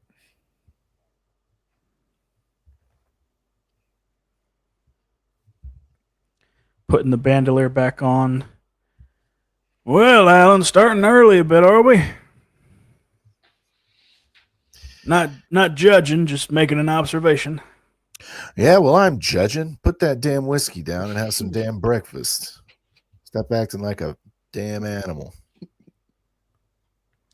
It's like Slide a plate kind of in a noisily way over towards Alan. Some eggs and bacon. I grabbed a glass of whiskey and said, yeah, I do intend to put it down. I moved toward the plate. Teresa vaults herself up on a stool that's up against the polished surface of the countertop. She starts tucking into the eggs and bacon. Oh, it's good. So good. I don't get a lot of company. I'm really glad you called me, Frankie. But I couldn't help but notice I don't want to be the bearer of bad news. Maybe, okay, I'm just going to level with you. There was a fire at your junkyard last night. Looks like frowning. That bastard. That's exactly what I thought. She waves her hand in the air and a hologram keyboard appears just floating in the air. She starts tapping it, surprisingly dexterous with her fingers. Images start to appear, projected from hidden projectors up in the ceiling, floating in the air, showing the pictures of Frankie's pickpockets or pick apart. Just like a giant image of this flaming inferno. I'm just like, I have something to tell you too. I think Shear's looking for me. That's what I figured too. I'm eating some eggs. I'm drinking some whiskey. I look at Frankie and say, like, did you have any insurance on that yard? That's not really how it works. Teresa chokes on her eggs. After a certain point, my inventory came a little bit more unclaimable, just say. Seated at the table, sort of scribbling notes in a digital pad using a stylus. My mouth is just agape at the sight of Mr. Pockets' junkyard burning. Mr. Pockets, we're not gonna be able to go back there, are we? But he doesn't need to go back there, Teresa says. We all know that you keep your real assets off-site secure, right? She says, I used to work for you. I know about your AM3. Well, I have a couple little stashes around town. He's sly, she says. This one's sly. Well, when you're in the towing company, you have a habit of having some angry customers. Isn't that the truth, Teresa says. Sip some coffee. It's pretty good. She sighs, last bite of eggs and bacon disappearing into her mouth. Sighs, pushes the plate away onto a little image of a plate cleverly inset on the countertop. Unseen machinery disappears the plate underneath the surface as it lowers it down to clean it.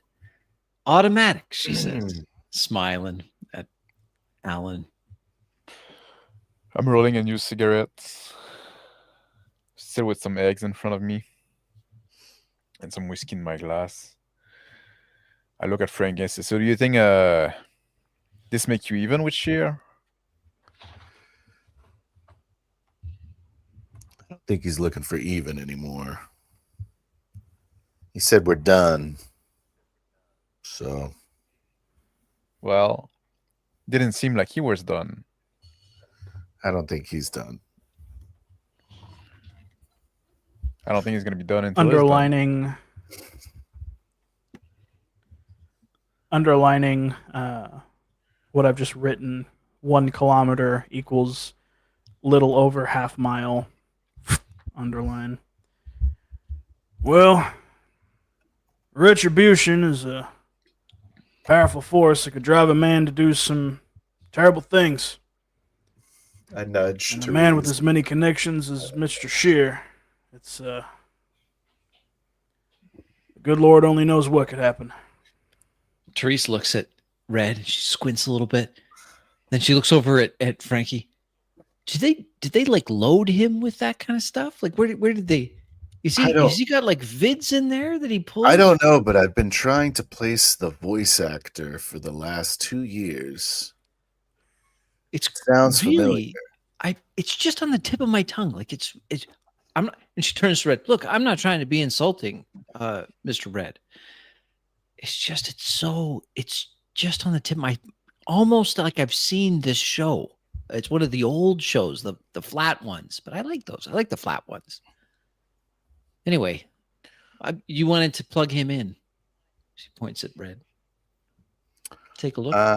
Yeah, Red. Why don't we get you? You got a better lab? I mean, we're doing this in the kitchen. Or? No. She gestures towards the couch, right there. In fact, right next to where Alan slept the night. She looks over sideways at Alan. I'm alternating between like drinking a sip of whiskey, taking a draft of cigarette, and eating some eggs. So I'm walking past Alan. I grab the whiskey, sitting on the counter, put it on the other side of the counter, so I can't get to it so easy. I say, "All right, Red, come sit down."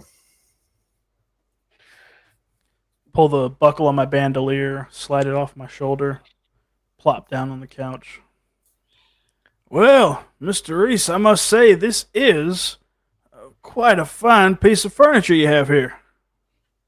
Yes. This one custom. Had this one custom built. I like to be comfortable when I work.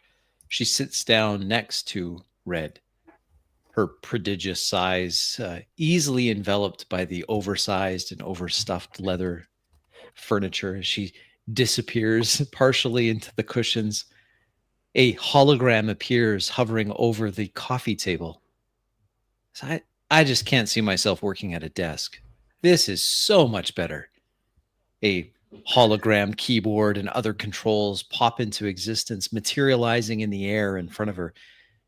With deft motions, she starts calling up systems, and she turns over to Frankie. Okay, so what are we doing? I look over her shoulder and I'm like, not that.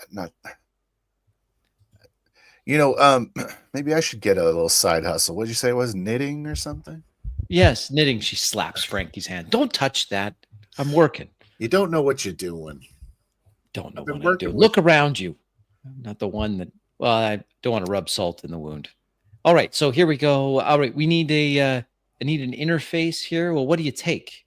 She looks over at Red. Where does it go? She looks down at his crotch. It better not be. I walk up. Oh, no, ma'am. No. Well, good. I mean, I walk up behind Red and push up on a hidden, sort of like a fleshy nub next to his ear. oh, that's His almost skull standard. pops up. A panel, a leather cover on the back of the sofa opens, and snaking out from it is a data port. It propels itself like a little garter snake, and then latches onto the side of Red's neck. I put out my cigarette in the plate that I finished, and I push it away from me, and I move away from those guys, find a little space when I can do like some kata, try to getting back into the motion. Red, an interface picks up a request to connect. I accept the request, feeling the cold prick in the back of my head as the connection is established. A virtuality appears, Red falling from an infinite distance and then landing on an empty white plane, stretches off to infinity in all directions. A massive, empty, virtual land. And then Teresa's voice comes through. Red, you still okay? Can you hear me? Yes, he's okay. Yes. I'm not talking to you, Frankie. Let me work. In a plain accent, I hear you loud and clear. Well, that's interesting. Teresa's hands start flying over the controls.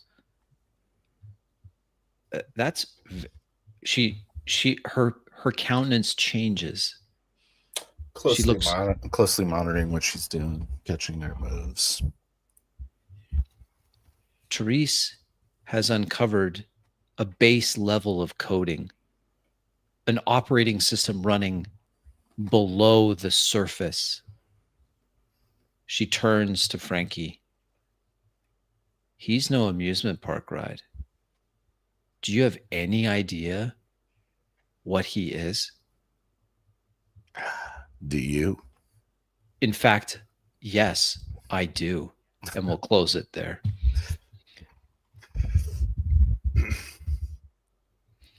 If that's okay. Last word for Alan, last word for Red. Sorry, shouldn't cut you guys off. I'm good. Okay. I'm golden. Yes. You're okay. All right. Cut it off there. All right. I was better this time. Was I better this time? I was pretty better. good. I thought it was better this time. Yes. Yeah. Okay. Yes. Great job, Crispy, is what I mean. Yeah. Well, that's good. But I did mess up a couple times. One time I said to Alan, I was like, it's something about how he feels about the couch. And I'm like, oh, come on. Oh, yeah. It feels lovely. It's amazing. It's the best couch. The best couch you've ever felt. I'll be too. So, you didn't bring the AI babe now, right? Now that you're going with the rotund woman. Are we being punished or what? Yes. That is a punishment. The rotund woman, Therese. So we don't drag her around. Good. You're not going to be dragging her around. She's got too much to live for here. She's doing too much. She's doing too well for herself. Yeah. Sounds very lonely. Mm-hmm. Auto everything. Yeah. Everything. I really like Uriah. I liked how you had that flashback thing that you were doing. That was great. Yeah. Yeah. Really like that. Yeah. That was good. Thanks. Really good. Yeah.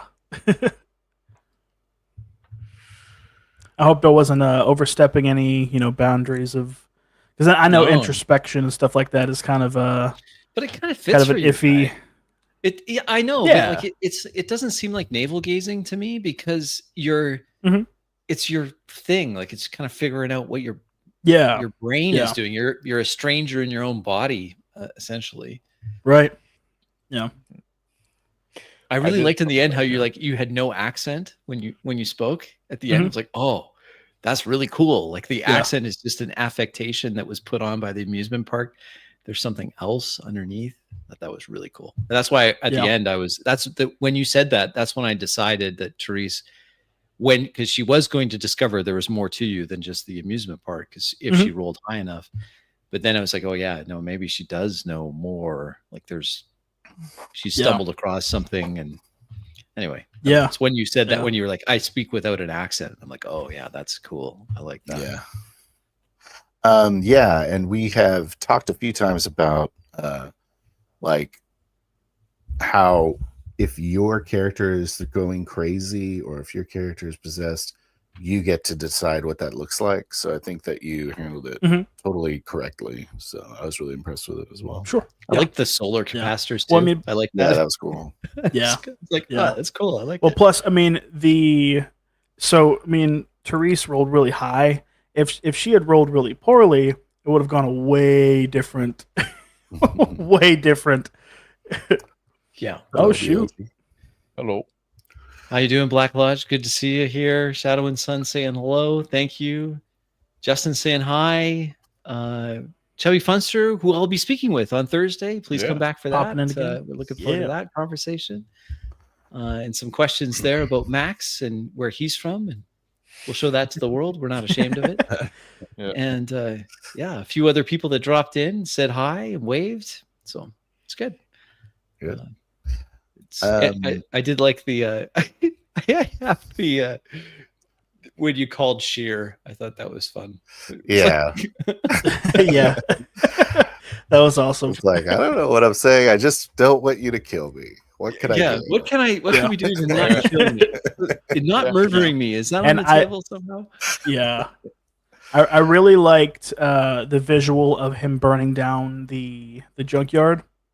I thought that was like, like, oh yeah, by the way, this happened. Yeah. I really, because she was like, oh, by the way, I have this side hustle, and there's something I wanted to tell you. And it's the whole like giant holographic fire burning. I'm like, by the way, there's something I needed to tell you. There's your business. Yeah. I needed to tell you something. I wanted to wait till after breakfast, but here you go. I'm being hunted. I did like it.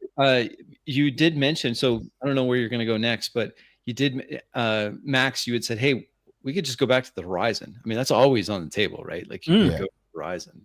We should probably. The ship isn't non-functional. Not to strategize, but I liked that idea. Yeah. Yeah, but it's also like even like there's room there, we can rest and stuff like that. So there's cabins, there's rooms. Yeah, absolutely. Yep. So and no coffee machine though. No. Maybe trees can hook you up.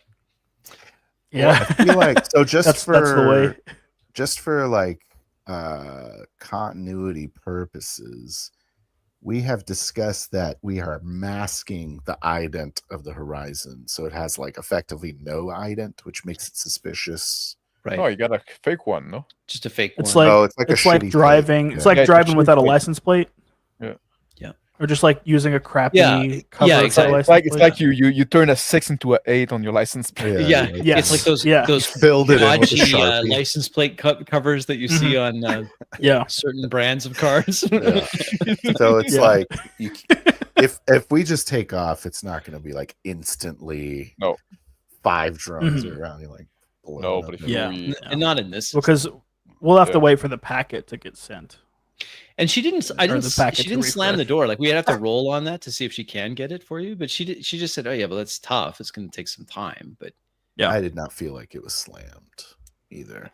But it's more like just if we were to fly off because of issues, what happens, or what should we be worried about? That's really what I'm worried. One thing. Did you feel more directed in this one?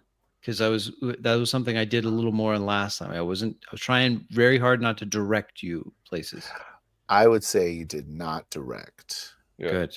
Maybe Yeah. with the once the NPC got there, but I felt like she was like agenda driven. I didn't feel like it was directed. I didn't feel like it was GM direction. So that was yeah. fine. Yeah, I did do a lot could more have, like, talking when she arrived because I was trying to kind of establish her and her personality. She's chatty. She's chatty. One of those chatty ladies. Yeah. Yeah. It felt natural. Nothing felt out of place. Yeah, and Which that's really the biggest thing. And you know, one thing I gotta say, I like we're a bit directionless now, but we're directionless in character, and I think it's good to let the character be directionless. Like you don't. I think it's a bad habit, I think, for a GM to always try to feed them a direction where they don't have one. Right? Sometimes you need to let us struggle and figure it out in character. That's true. And even shining light on options, I think, is a bad habit.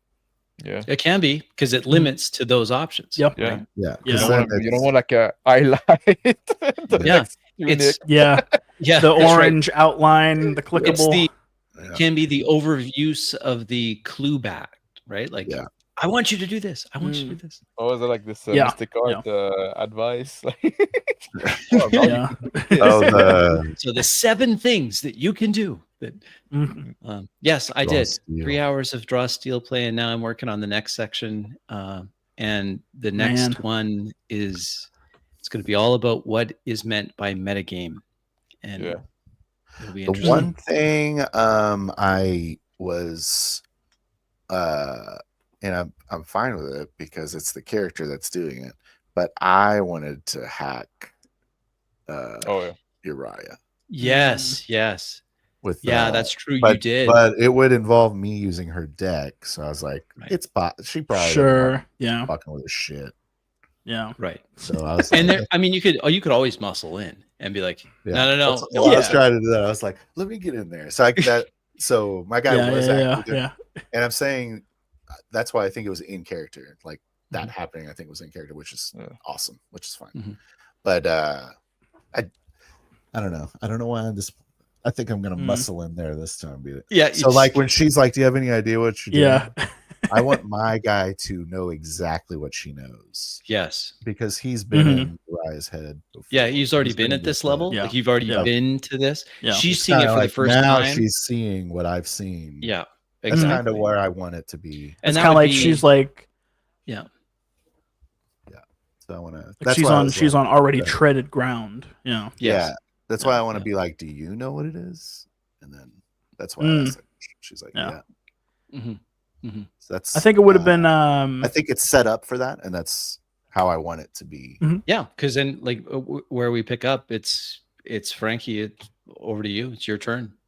Do I know what it is? Yeah. I'll tell you exactly what it is. Maybe you should. It would have been interesting. Tell me what it is, Uriah, in case you're. If you want me to know. It would have been interesting with her kind of poking around. Had things gone south, I probably would have gone after her first. Oh, how good would that? So be I'm like, right, yeah, and that puts us in an immediate like, oh shoot situation. Yeah. For sure. One other thing that happened. Immediate drama. One other thing that happened was when we were plugging in Red. We're plugging Red in. I kind of made up some sort of weird fleshy mole on the back of your ear. Yeah, with a switch. I hope that's cool. Yeah, we've had like 5 different iterations of how I get plugged in. I had a compartment on my arm. I had one on the back of my neck. It's all good. It's got jacks everywhere. Be Wi-Fi. It'll be Wi-Fi next time, or whatever. Some induction pad. Yeah, and I'm like saying, hey, let's plug him in. He takes standard power, and you're like, I'm solar powered. I'm like, oh, okay. Oops. Yeah. Well, I mean, I think he has multiple options. Yeah, it's true. Has a variety of choices to pull from. Because I mean, if he's meant to be, sort of a ubiquitous use case thing, I like that he's gotta cover your bases. Yeah. What'd you think, Max? Kind of I think quiet. it was fine. I liked it. Okay. Yeah, I liked it. I like those sessions that are a bit slower and that we can just like do character Mhm. play and Yeah. figure stuff out. Like now we have option drawing ourselves, right? Yeah. A lot of people will just do the strategizing out of Mhm. character between session. Okay, what we're gonna do next, and then Yeah. discuss like, are we going after sheer? Are we going to working with syndicate or trying? But now, like, Mm, I'd rather do that in character, character. right? Like Yeah. that's for me that's something Mhm. that's worth doing. Because when you do, you get those moments like I'm calling Sheer. Yeah. I still And, love that. Yeah, it's good. I Yeah. have the treasure sense, so that's why I was trying to like clue Yeah. you in on that when we were in Yeah. the apartment. Thank you. Sure. Yeah. Yeah. And also resourceful. We decided that was kind of like the contacts Mhm. or the version that Eli had, that contacts version, but Right. gadgets and gizmos. That's his bag of tricks. That's the bag Yeah. of tricks. When you were Yeah, rolling yeah. to see When if I you was had rolling it. for bags of Yeah. shit. That was an Yeah. inclination. In case you were. This was a really good stretch for me because I am guilty of trying to, okay, let's the next thing, like the next thing, and so I like Yeah. that it is a challenge for me to just don't say anything, just let them Yeah. let them do it, react to what they do. That's so the whole time, Yeah. just repeating in my head, just react to what they do. If they don't do anything, that's fine. They Mhm. have to just. It's okay, in other words, if they we're not- don't do anything, Yeah. it's fine. We're not like doing. We're not It's not doing doing nothing. nothing. No, We're thinking Yeah. and discussing about the next thing to do, right? Just which like we're trying to is figure it something. out. That's Which right. exactly it is something. that Like, is and if you something. just feed us that, like, then you're taking away us. You're taking away the agency in some way, right? Exactly. Mhm. And how can you have you have motivated players if they're never the ones that decided this is Yeah. what we're going to do next? Right. Yeah. And That's doing that the in character, essence. like you say, Max, is interesting because then it's the motivation of the characters that you have to flesh that out instead of players saying, oh, well, I guess we have to all go the same place. Or And- I guess there's and just like a more believable because it's all happening in the fictional world. I Instead feel of like outside of it. the Frankie's junkyard burning down, right? I think that's a push Yes, it is. that is not Mhm. an immediate push that now we have no choice. We have to react that right now because people are bursting in, right? It's like, well, okay, Yeah. now like we have like now we might be more motivated to go after sheer, I don't know if it is a or push. maybe not. I What? feel it was reactive. I was trying to react to the conversation. Yeah, no, he was. Yeah, Yeah. like, what do you mean? Yeah, Mm. he was reactive. I think it was justifying the wall and stuff like that. I think it was fair. Yeah. So you're saying It because was a like, pushy happening pushy during reaction. No, I think Yeah. I'm saying it's good. I'm saying it's good. It was a good push because it's something happening in the world that give us some motivation, but it's not immediate thing that we need to react in urgency. Right. Right? It's a good way to do it. It's a I find. soft Good push. point. Mhm. Good Yeah. point. Mhm. That's my junkyard you're talking about. Soft push. Burn my livelihood to the ground. Yeah. Yeah, there was a lot of moments I really liked in that game. I'm really looking forward to watching it again. Yeah. Oh, that's awesome. Well, good. Yeah. Well, Like Well, how now I'm trying to thinking. stop me from drinking too. Yeah. Yeah. you're like, it's too much, Alan. It's too much. Yeah. I don't mean to judge you. Starting early I'm there, not- son. Yeah. Stop drinking, you psycho. Yeah. Yeah. Yeah. Sorry, you're right. You were saying. I'm yeah, well, in regards to the junkyard burning down, I'm thinking about like, does Red have anything that he left there? oh, Yeah. good. You know, good. also any thinking important stuff from his past that like point. got consumed in the fire or whatever. You know, so that's where my head goes. And where did Frankie stash his AM3? Like, where is? Mhm. Where'd it go? What if we go Was to the in the bright horizon side? the whole Let's go time. to the bright side this time. Ooh. Yeah, maybe. Nobody wants to go over there. It's a wasteland. It's so Yeah. hot. Oh yeah. Yeah. You know I'm gonna drag you guys to It's the like- desert. Yeah. Is We're he having like a turn desert into a meeting. goblin? I thought the mines were in the bright side, and Mhm. then the processing was done in the dark side. And the Right. people just live in the twilight. Well, Yeah, the that I think mines there were could the be that. It forest. depends on how they were doing the processing. If Yeah. they're using big solar mirrors to heat up and extract ore, then maybe that processing would be doing the lights. Then, or maybe there was maybe, another yeah. way. Like, Maybe it's the opposite. Yeah, maybe Yeah. maybe the like mining the is on like the gold like and the condensing disappearing. yeah, Like all the like in the dark side, because it's so cold, all of the condensation, like they condense the material down or whatever. I don't know. right. And you're right. You're right. It would always there would still be a day-night cycle because the planet's just rotating this way. So you would have a Mhm. day-night in that narrow band, I guess. Not even. No, you wouldn't. No, Yeah. doesn't would- work. It doesn't work. It's better when it's tidal lock. It's just that's right. Yeah. It's just this. That's all it is. So I don't know how it works. We're just gonna say that's what it is. I'm a planetologist, and I'm telling you. Let me tell you. Well, it actually, works. And also, like, don't forget, like, sometimes there is some night when the planet goes Mhm. between the star and the moons moon. and yeah. And the and shadow. sometimes there's I like that dynamic because it makes you have to like sometimes do things in certain windows, Right. Yes. That's kind of Yeah, interesting in that way. it is. But I really do like how Max you characterized it as listen, this is the in-world, in character, the characters figuring out their next move and let that just happen organically. Yeah. Don't push it. Don't try to limit it by option A, B, or C. Just let it happen. I think it's a really good. For me, that's a really good practice because I'm not normally like that. I'm like, no, there's explosions and you got to do something now. The walk was really cool, I thought. Yeah. Just that whole conversation as we're like walking up there. Yeah, I thought that was good. Yeah. I liked that conversation. And I like the interplay between Uriah and Max. Like, okay, how's just testing it, see what happens, right? Like, what is it? Yeah. I really enjoyed that moment where Frankie is calling Red to help him out. Like, hey, help me with this dead bird. And Alan's like, hey, help me with this bandage. And I'm like, am I doing this right now? Like, what's going on? Like that over here, boy, over here. Tug of war. Yeah. And you chose fucking the guy that kind of threatened you a bit. the guy that tried to shoot. The one that's pushing the envelope, just pushing. Yeah. Yeah. I'm glad that you didn't do a strike of damage on me. That would have died from that beetle. I'm like, holy shit. I'm about to die from this beetle. That's that's why I'm like, kill me. get Frankie like in safety right now. He is going to die. You were badly wounded. One strike. Oh, jeez.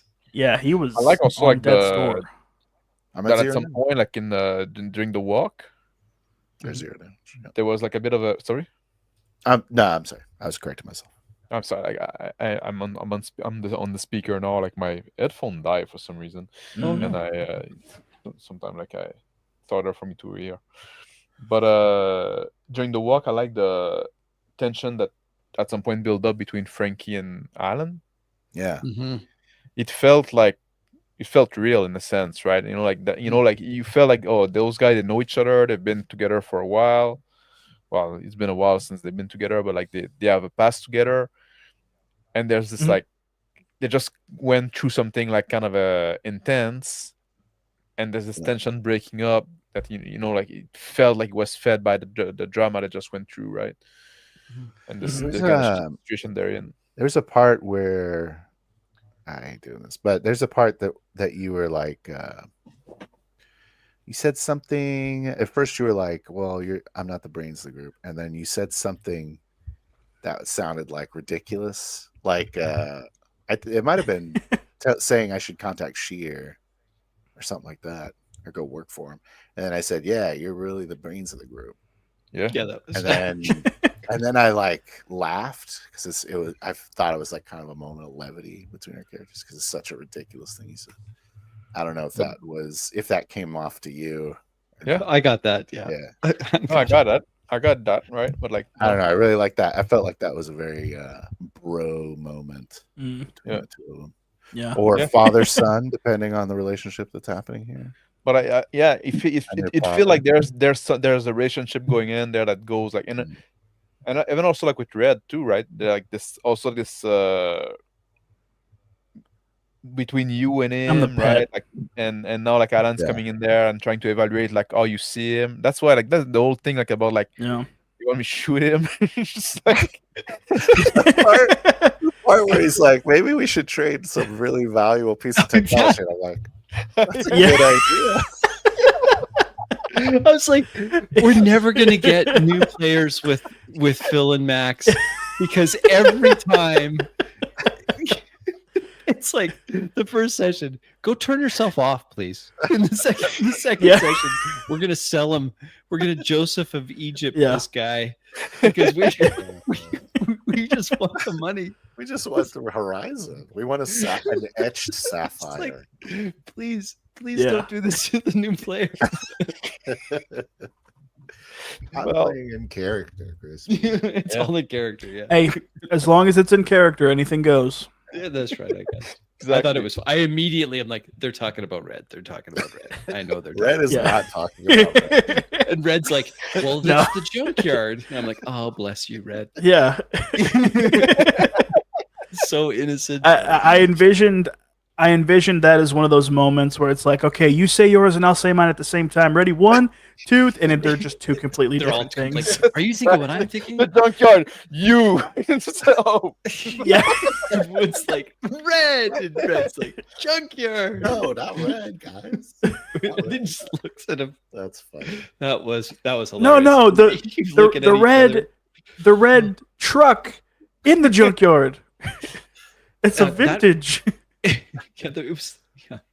Yeah, there was a part in the cab of the storage or the hover truck as Therese is driving you back, where Alan is texting Frankie Yeah. that I thought was handled well.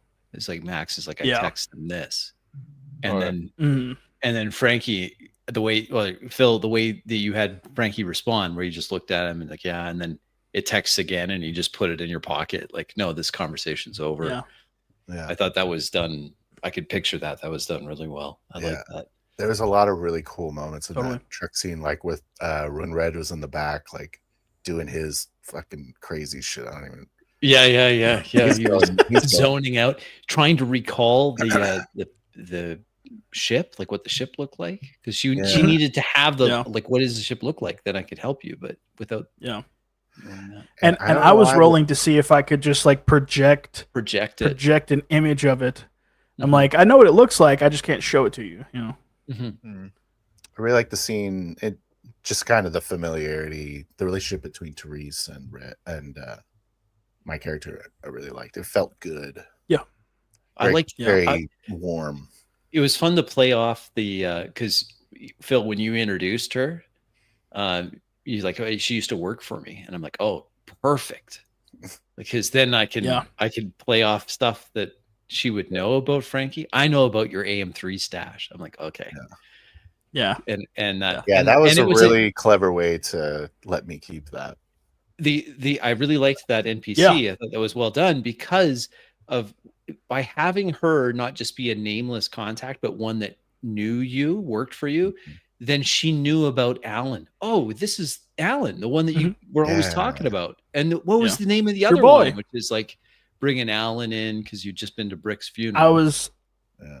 I was so tempted to go, Brick, nice handle. Yeah. Kind of do the throwback, do the callback. Yeah, that's the throwback. But he doesn't know what a handle is. No. Yeah, I didn't know what a I really kilometer liked was. that. I really like that scene a lot too. Where and then I'm like, I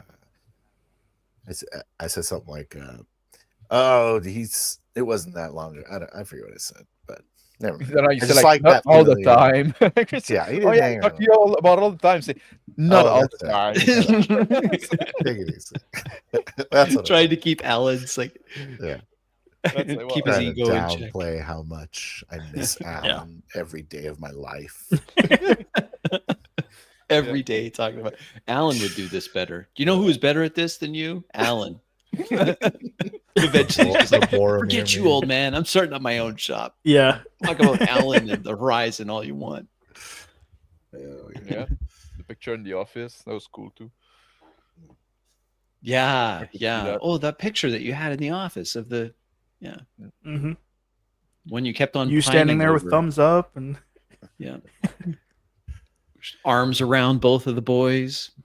Yeah. And I like Yeah. I feel like now like there's like some pound that have been put in play that we can do some stuff on this planet, right? I feel like we might just run away, but I feel like if we don't want to run away, just to leave just yet, that there's some stuff we can interact with, right? There's some, But still, it's a lurking threat as well. Yep. So it's like a Yep. really Yeah. good Yep. balance. So if we can hang around, but there's danger, Yeah. I think it's great. you know, that there's this Sure. guy now that we have kind of like an enemy, I guess. Mhm. Maybe we're gonna be able to turn into friend. I don't He think still so this hasn't given time. up hope. You can still hire us. But also like there might be like some potential ally that also like, because this guy is not liked, right? So That's true. there's some interesting area of play there that we can explore. Yeah. We just need to That's why I figure out wanted to keep it what- more open-ended. Yeah. When it came to Yeah. Sheer, Mhm. it was the Space Authority that was calling on Yeah. the ride because of an unauthorized entrance to the planet fall. Yeah, that wasn't us. yeah. It wasn't you. Yeah. Shearer's mad, but instead of going to the authorities, he burns down Frankie's junkyard. So Yep. he's not Mhm. going to the authorities then? Is he just Nah. waiting on that? I wanted to keep that all open. And that's why. Yeah. Plus, I kind of know what Sheer it is felt doing. good. And so he's not going. He was like, no, I know what he's doing. He's not going to the cops. Yeah. Yeah. He's not Yeah. gonna go to Cubs. I introduced a major company that's on Huck. Yes. Why do I keep saying Huck? It's Tuck. It's Tuck. Yeah. That is like a drone producer. Yes. What was the name of that? I need to write that down. I can watch it again. That's fine. I didn't say the name of it Okay. because I didn't. Oh. I didn't feel like inventing it. I think I was looking up a name I have because I always have a list of names, I figured you had something. and I think it was it's Whitfield Drones is what I had come up with. Mm. So I think that'd be kind of a cool spot to go to. Maybe not drones. Whitfield Automatics, I think. Automation. Whitfield Automation. I like that better. With a WHIT. Aerodynamic. WHIT, Whitfield Automation. Love that. And so that their drones are all over the place. Ooh, Yeah. that might lead to other things too. That's what I'm saying. Like you get some kind of Whitfield Yeah. slicer tool or something. Yeah. Yeah. Yeah. Some Like a kind of master. Well, I have key. master an- key backdoor. Yeah. Yeah. Right. Well, I have an inclination that lets me like I get a boon to like cut into Yes. like computer systems and stuff. Oh, that's cool. Yeah, we need to see more I- of that, don't we? We got That's right. options. Yeah. And I My wanted, when we were doing the hacking, when I hacked Teresa's thing, I Yes. wanna try to do the thing we were talking about where you make it similar to the jump roll. Mm, Oh yeah. mhm. Do you want to do that? Oh, yeah. You can have like Yeah. the difficulty of the. Depending on the difficulty of the system, I'll roll Yeah, D6. we might want to iron that system out a little bit more, but I like that. I think that's a good for complex tests. It's yeah. just a standard complex test. It's It good allows- it's good for tasks Mhm. that are that you work on over time, because every round Very you can good. make a roll. yes. And Yeah. you need to have a timer, I guess, right? Yeah. In Yes. that case, it would have been like Mhm. Therese coming back in the room, I guess. Right. Yeah. Before Any she comes kind of back. like a hard lock pick or like any That's a kind of good thing that idea. would take a while. Yeah. Repairing something. Sure. But it's Repairing especially something. interesting, like if you're trying, like, and that's something always I want to see, like, I want to see sometime like when you need to pick a lock or break in a system, Mhm. like during a fight, like where other people are fighting, Right. and stuff Right. like that, right? Like It needs to Right. take longer than one roll. Right. Yeah. Yeah. And there's Yeah. and it matters if you manage it in 2 rounds or 3 rounds or 5 rounds, because Yeah. like Yeah. we won't be able to win that fight. This kind of thing. Like that was the same thing when we're trying to jump, right? And like, oh, you're getting like missile shot at you, and Mhm. you're being How shot do you at. feel about crit on that? Crits. Yeah, on those rolls. So if you roll a crit, you could potentially, if you Do confirm it, 2. Yeah. if you confirm Yeah, it, you get can a do 2. second. Yeah. Yeah. Oh, Like, you makes have yeah. to sense. confirm though. You have to get that second 6. Yeah. Right. Right. I think Gotcha. that'd be a good Yeah. move. Yeah. That would be good. So Sure. you're able to get it done a lot And we're faster. talking. Yeah. Yeah. So Able we're to talking jump. about the like the what's it called? Where the GM rolls however many d6s, Yeah, and so whatever let's say shows I up on the say- d6s, you have to. I would. That's exactly right. So I'd say complexity 4. So I roll 4d6. Mhm. If Yeah. I roll 1s, then it's now complexity 3, right? Yeah. And then he has Gotcha. to roll. You have to roll, and you Mhm. decide. It's a when skill you- check, like a normal. It's a skill Yeah. check, and you have to Mhm. beat these numbers. So you have to beat a 2, a 3, and a 5. Gotcha. Yeah. And you can use karma as well. So Yes, you can. sure. So he would roll if he had boon, he would roll 2, Yes. and that then would take take highest. out. And that would crit. What is that S on your dice? Shiner die. Yeah, but is it a stand-in for a 6? Yeah.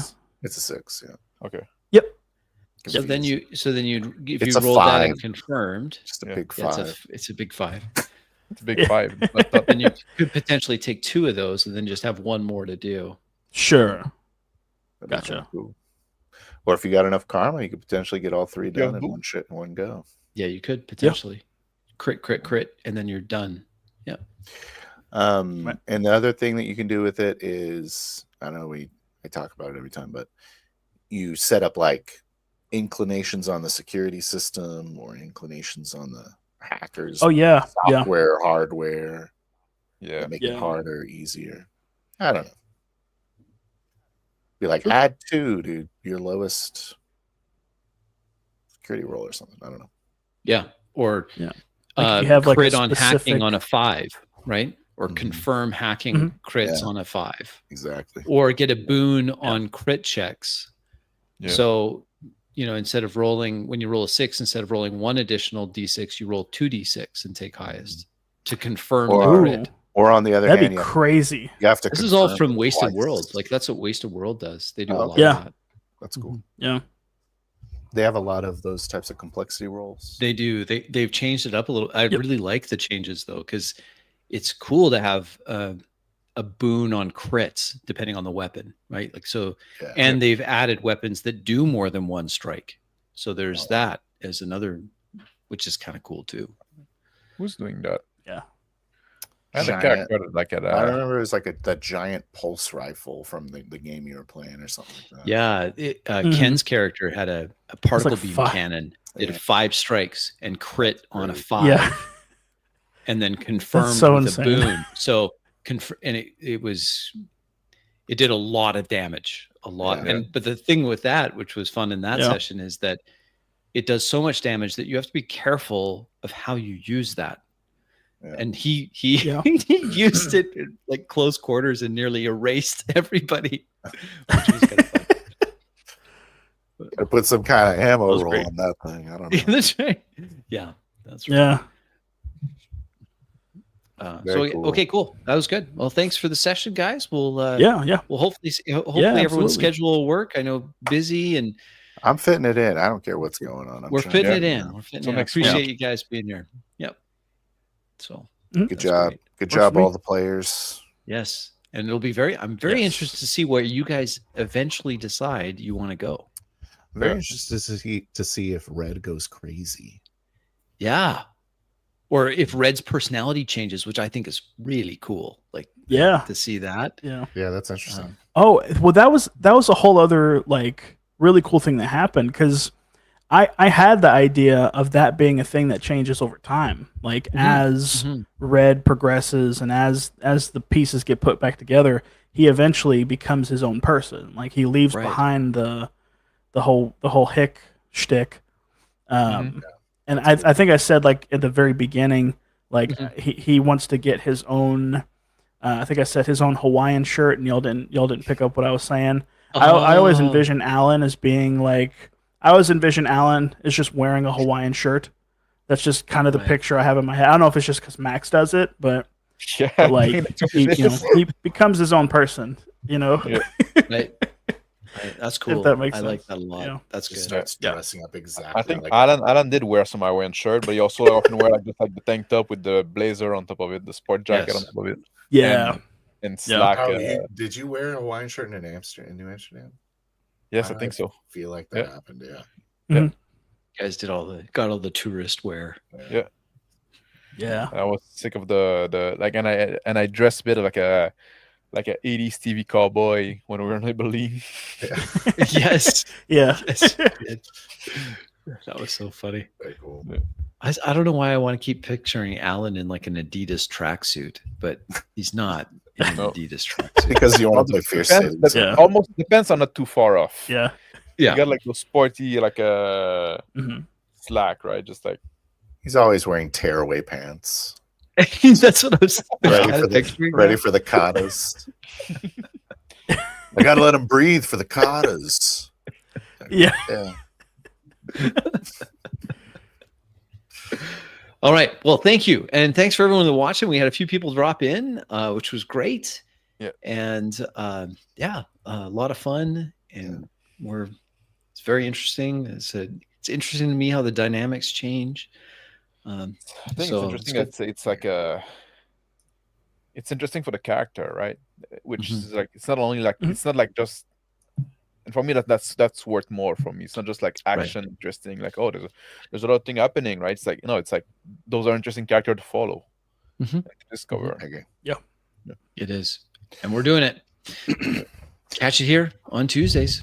Yeah. God bless y'all. Yep. Have a great evening, everybody. We'll catch you next week. We'll look forward to seeing you then. Have a good night. Yeah. Bye. Oh, real quick. Oh, yeah, sorry. If it's not too self-gratuitous, I have a game out on Drive-Thru RPG. What? Oh yeah. Yes, Chaos Ensues. You can't even see it. You can't see it, but it's Hold there. on. It exists. I promise it's there. Hold on. Real. 2 clicks. Oh, you just ran this game. Maybe too. not. Yeah. He just started it. Me, With Nick. Elf Hunter. It was me, Elf Hunter, and Nick. We played the first session the other day, and it was a blast. Congratulations, Mike. It's available now. Pay what you want. Thanks, man. It should very soon be available for print. Yeah, go check it out. The link will be in my description. But yeah, sorry. All right, no, that's great.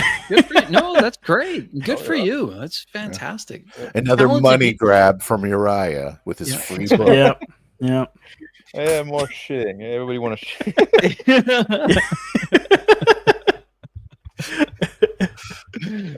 This session sponsored by Chaos Ensues. Yeah. Our sponsor. We want to thank our sponsor Uriah. Please go buy his game. No, it looks good, and you can check it out, and you can see him playing it. What was so interesting to me, Uriah, is that you're showing an actual play of your game, and you're not running it. You're a player in that game. I know. Right?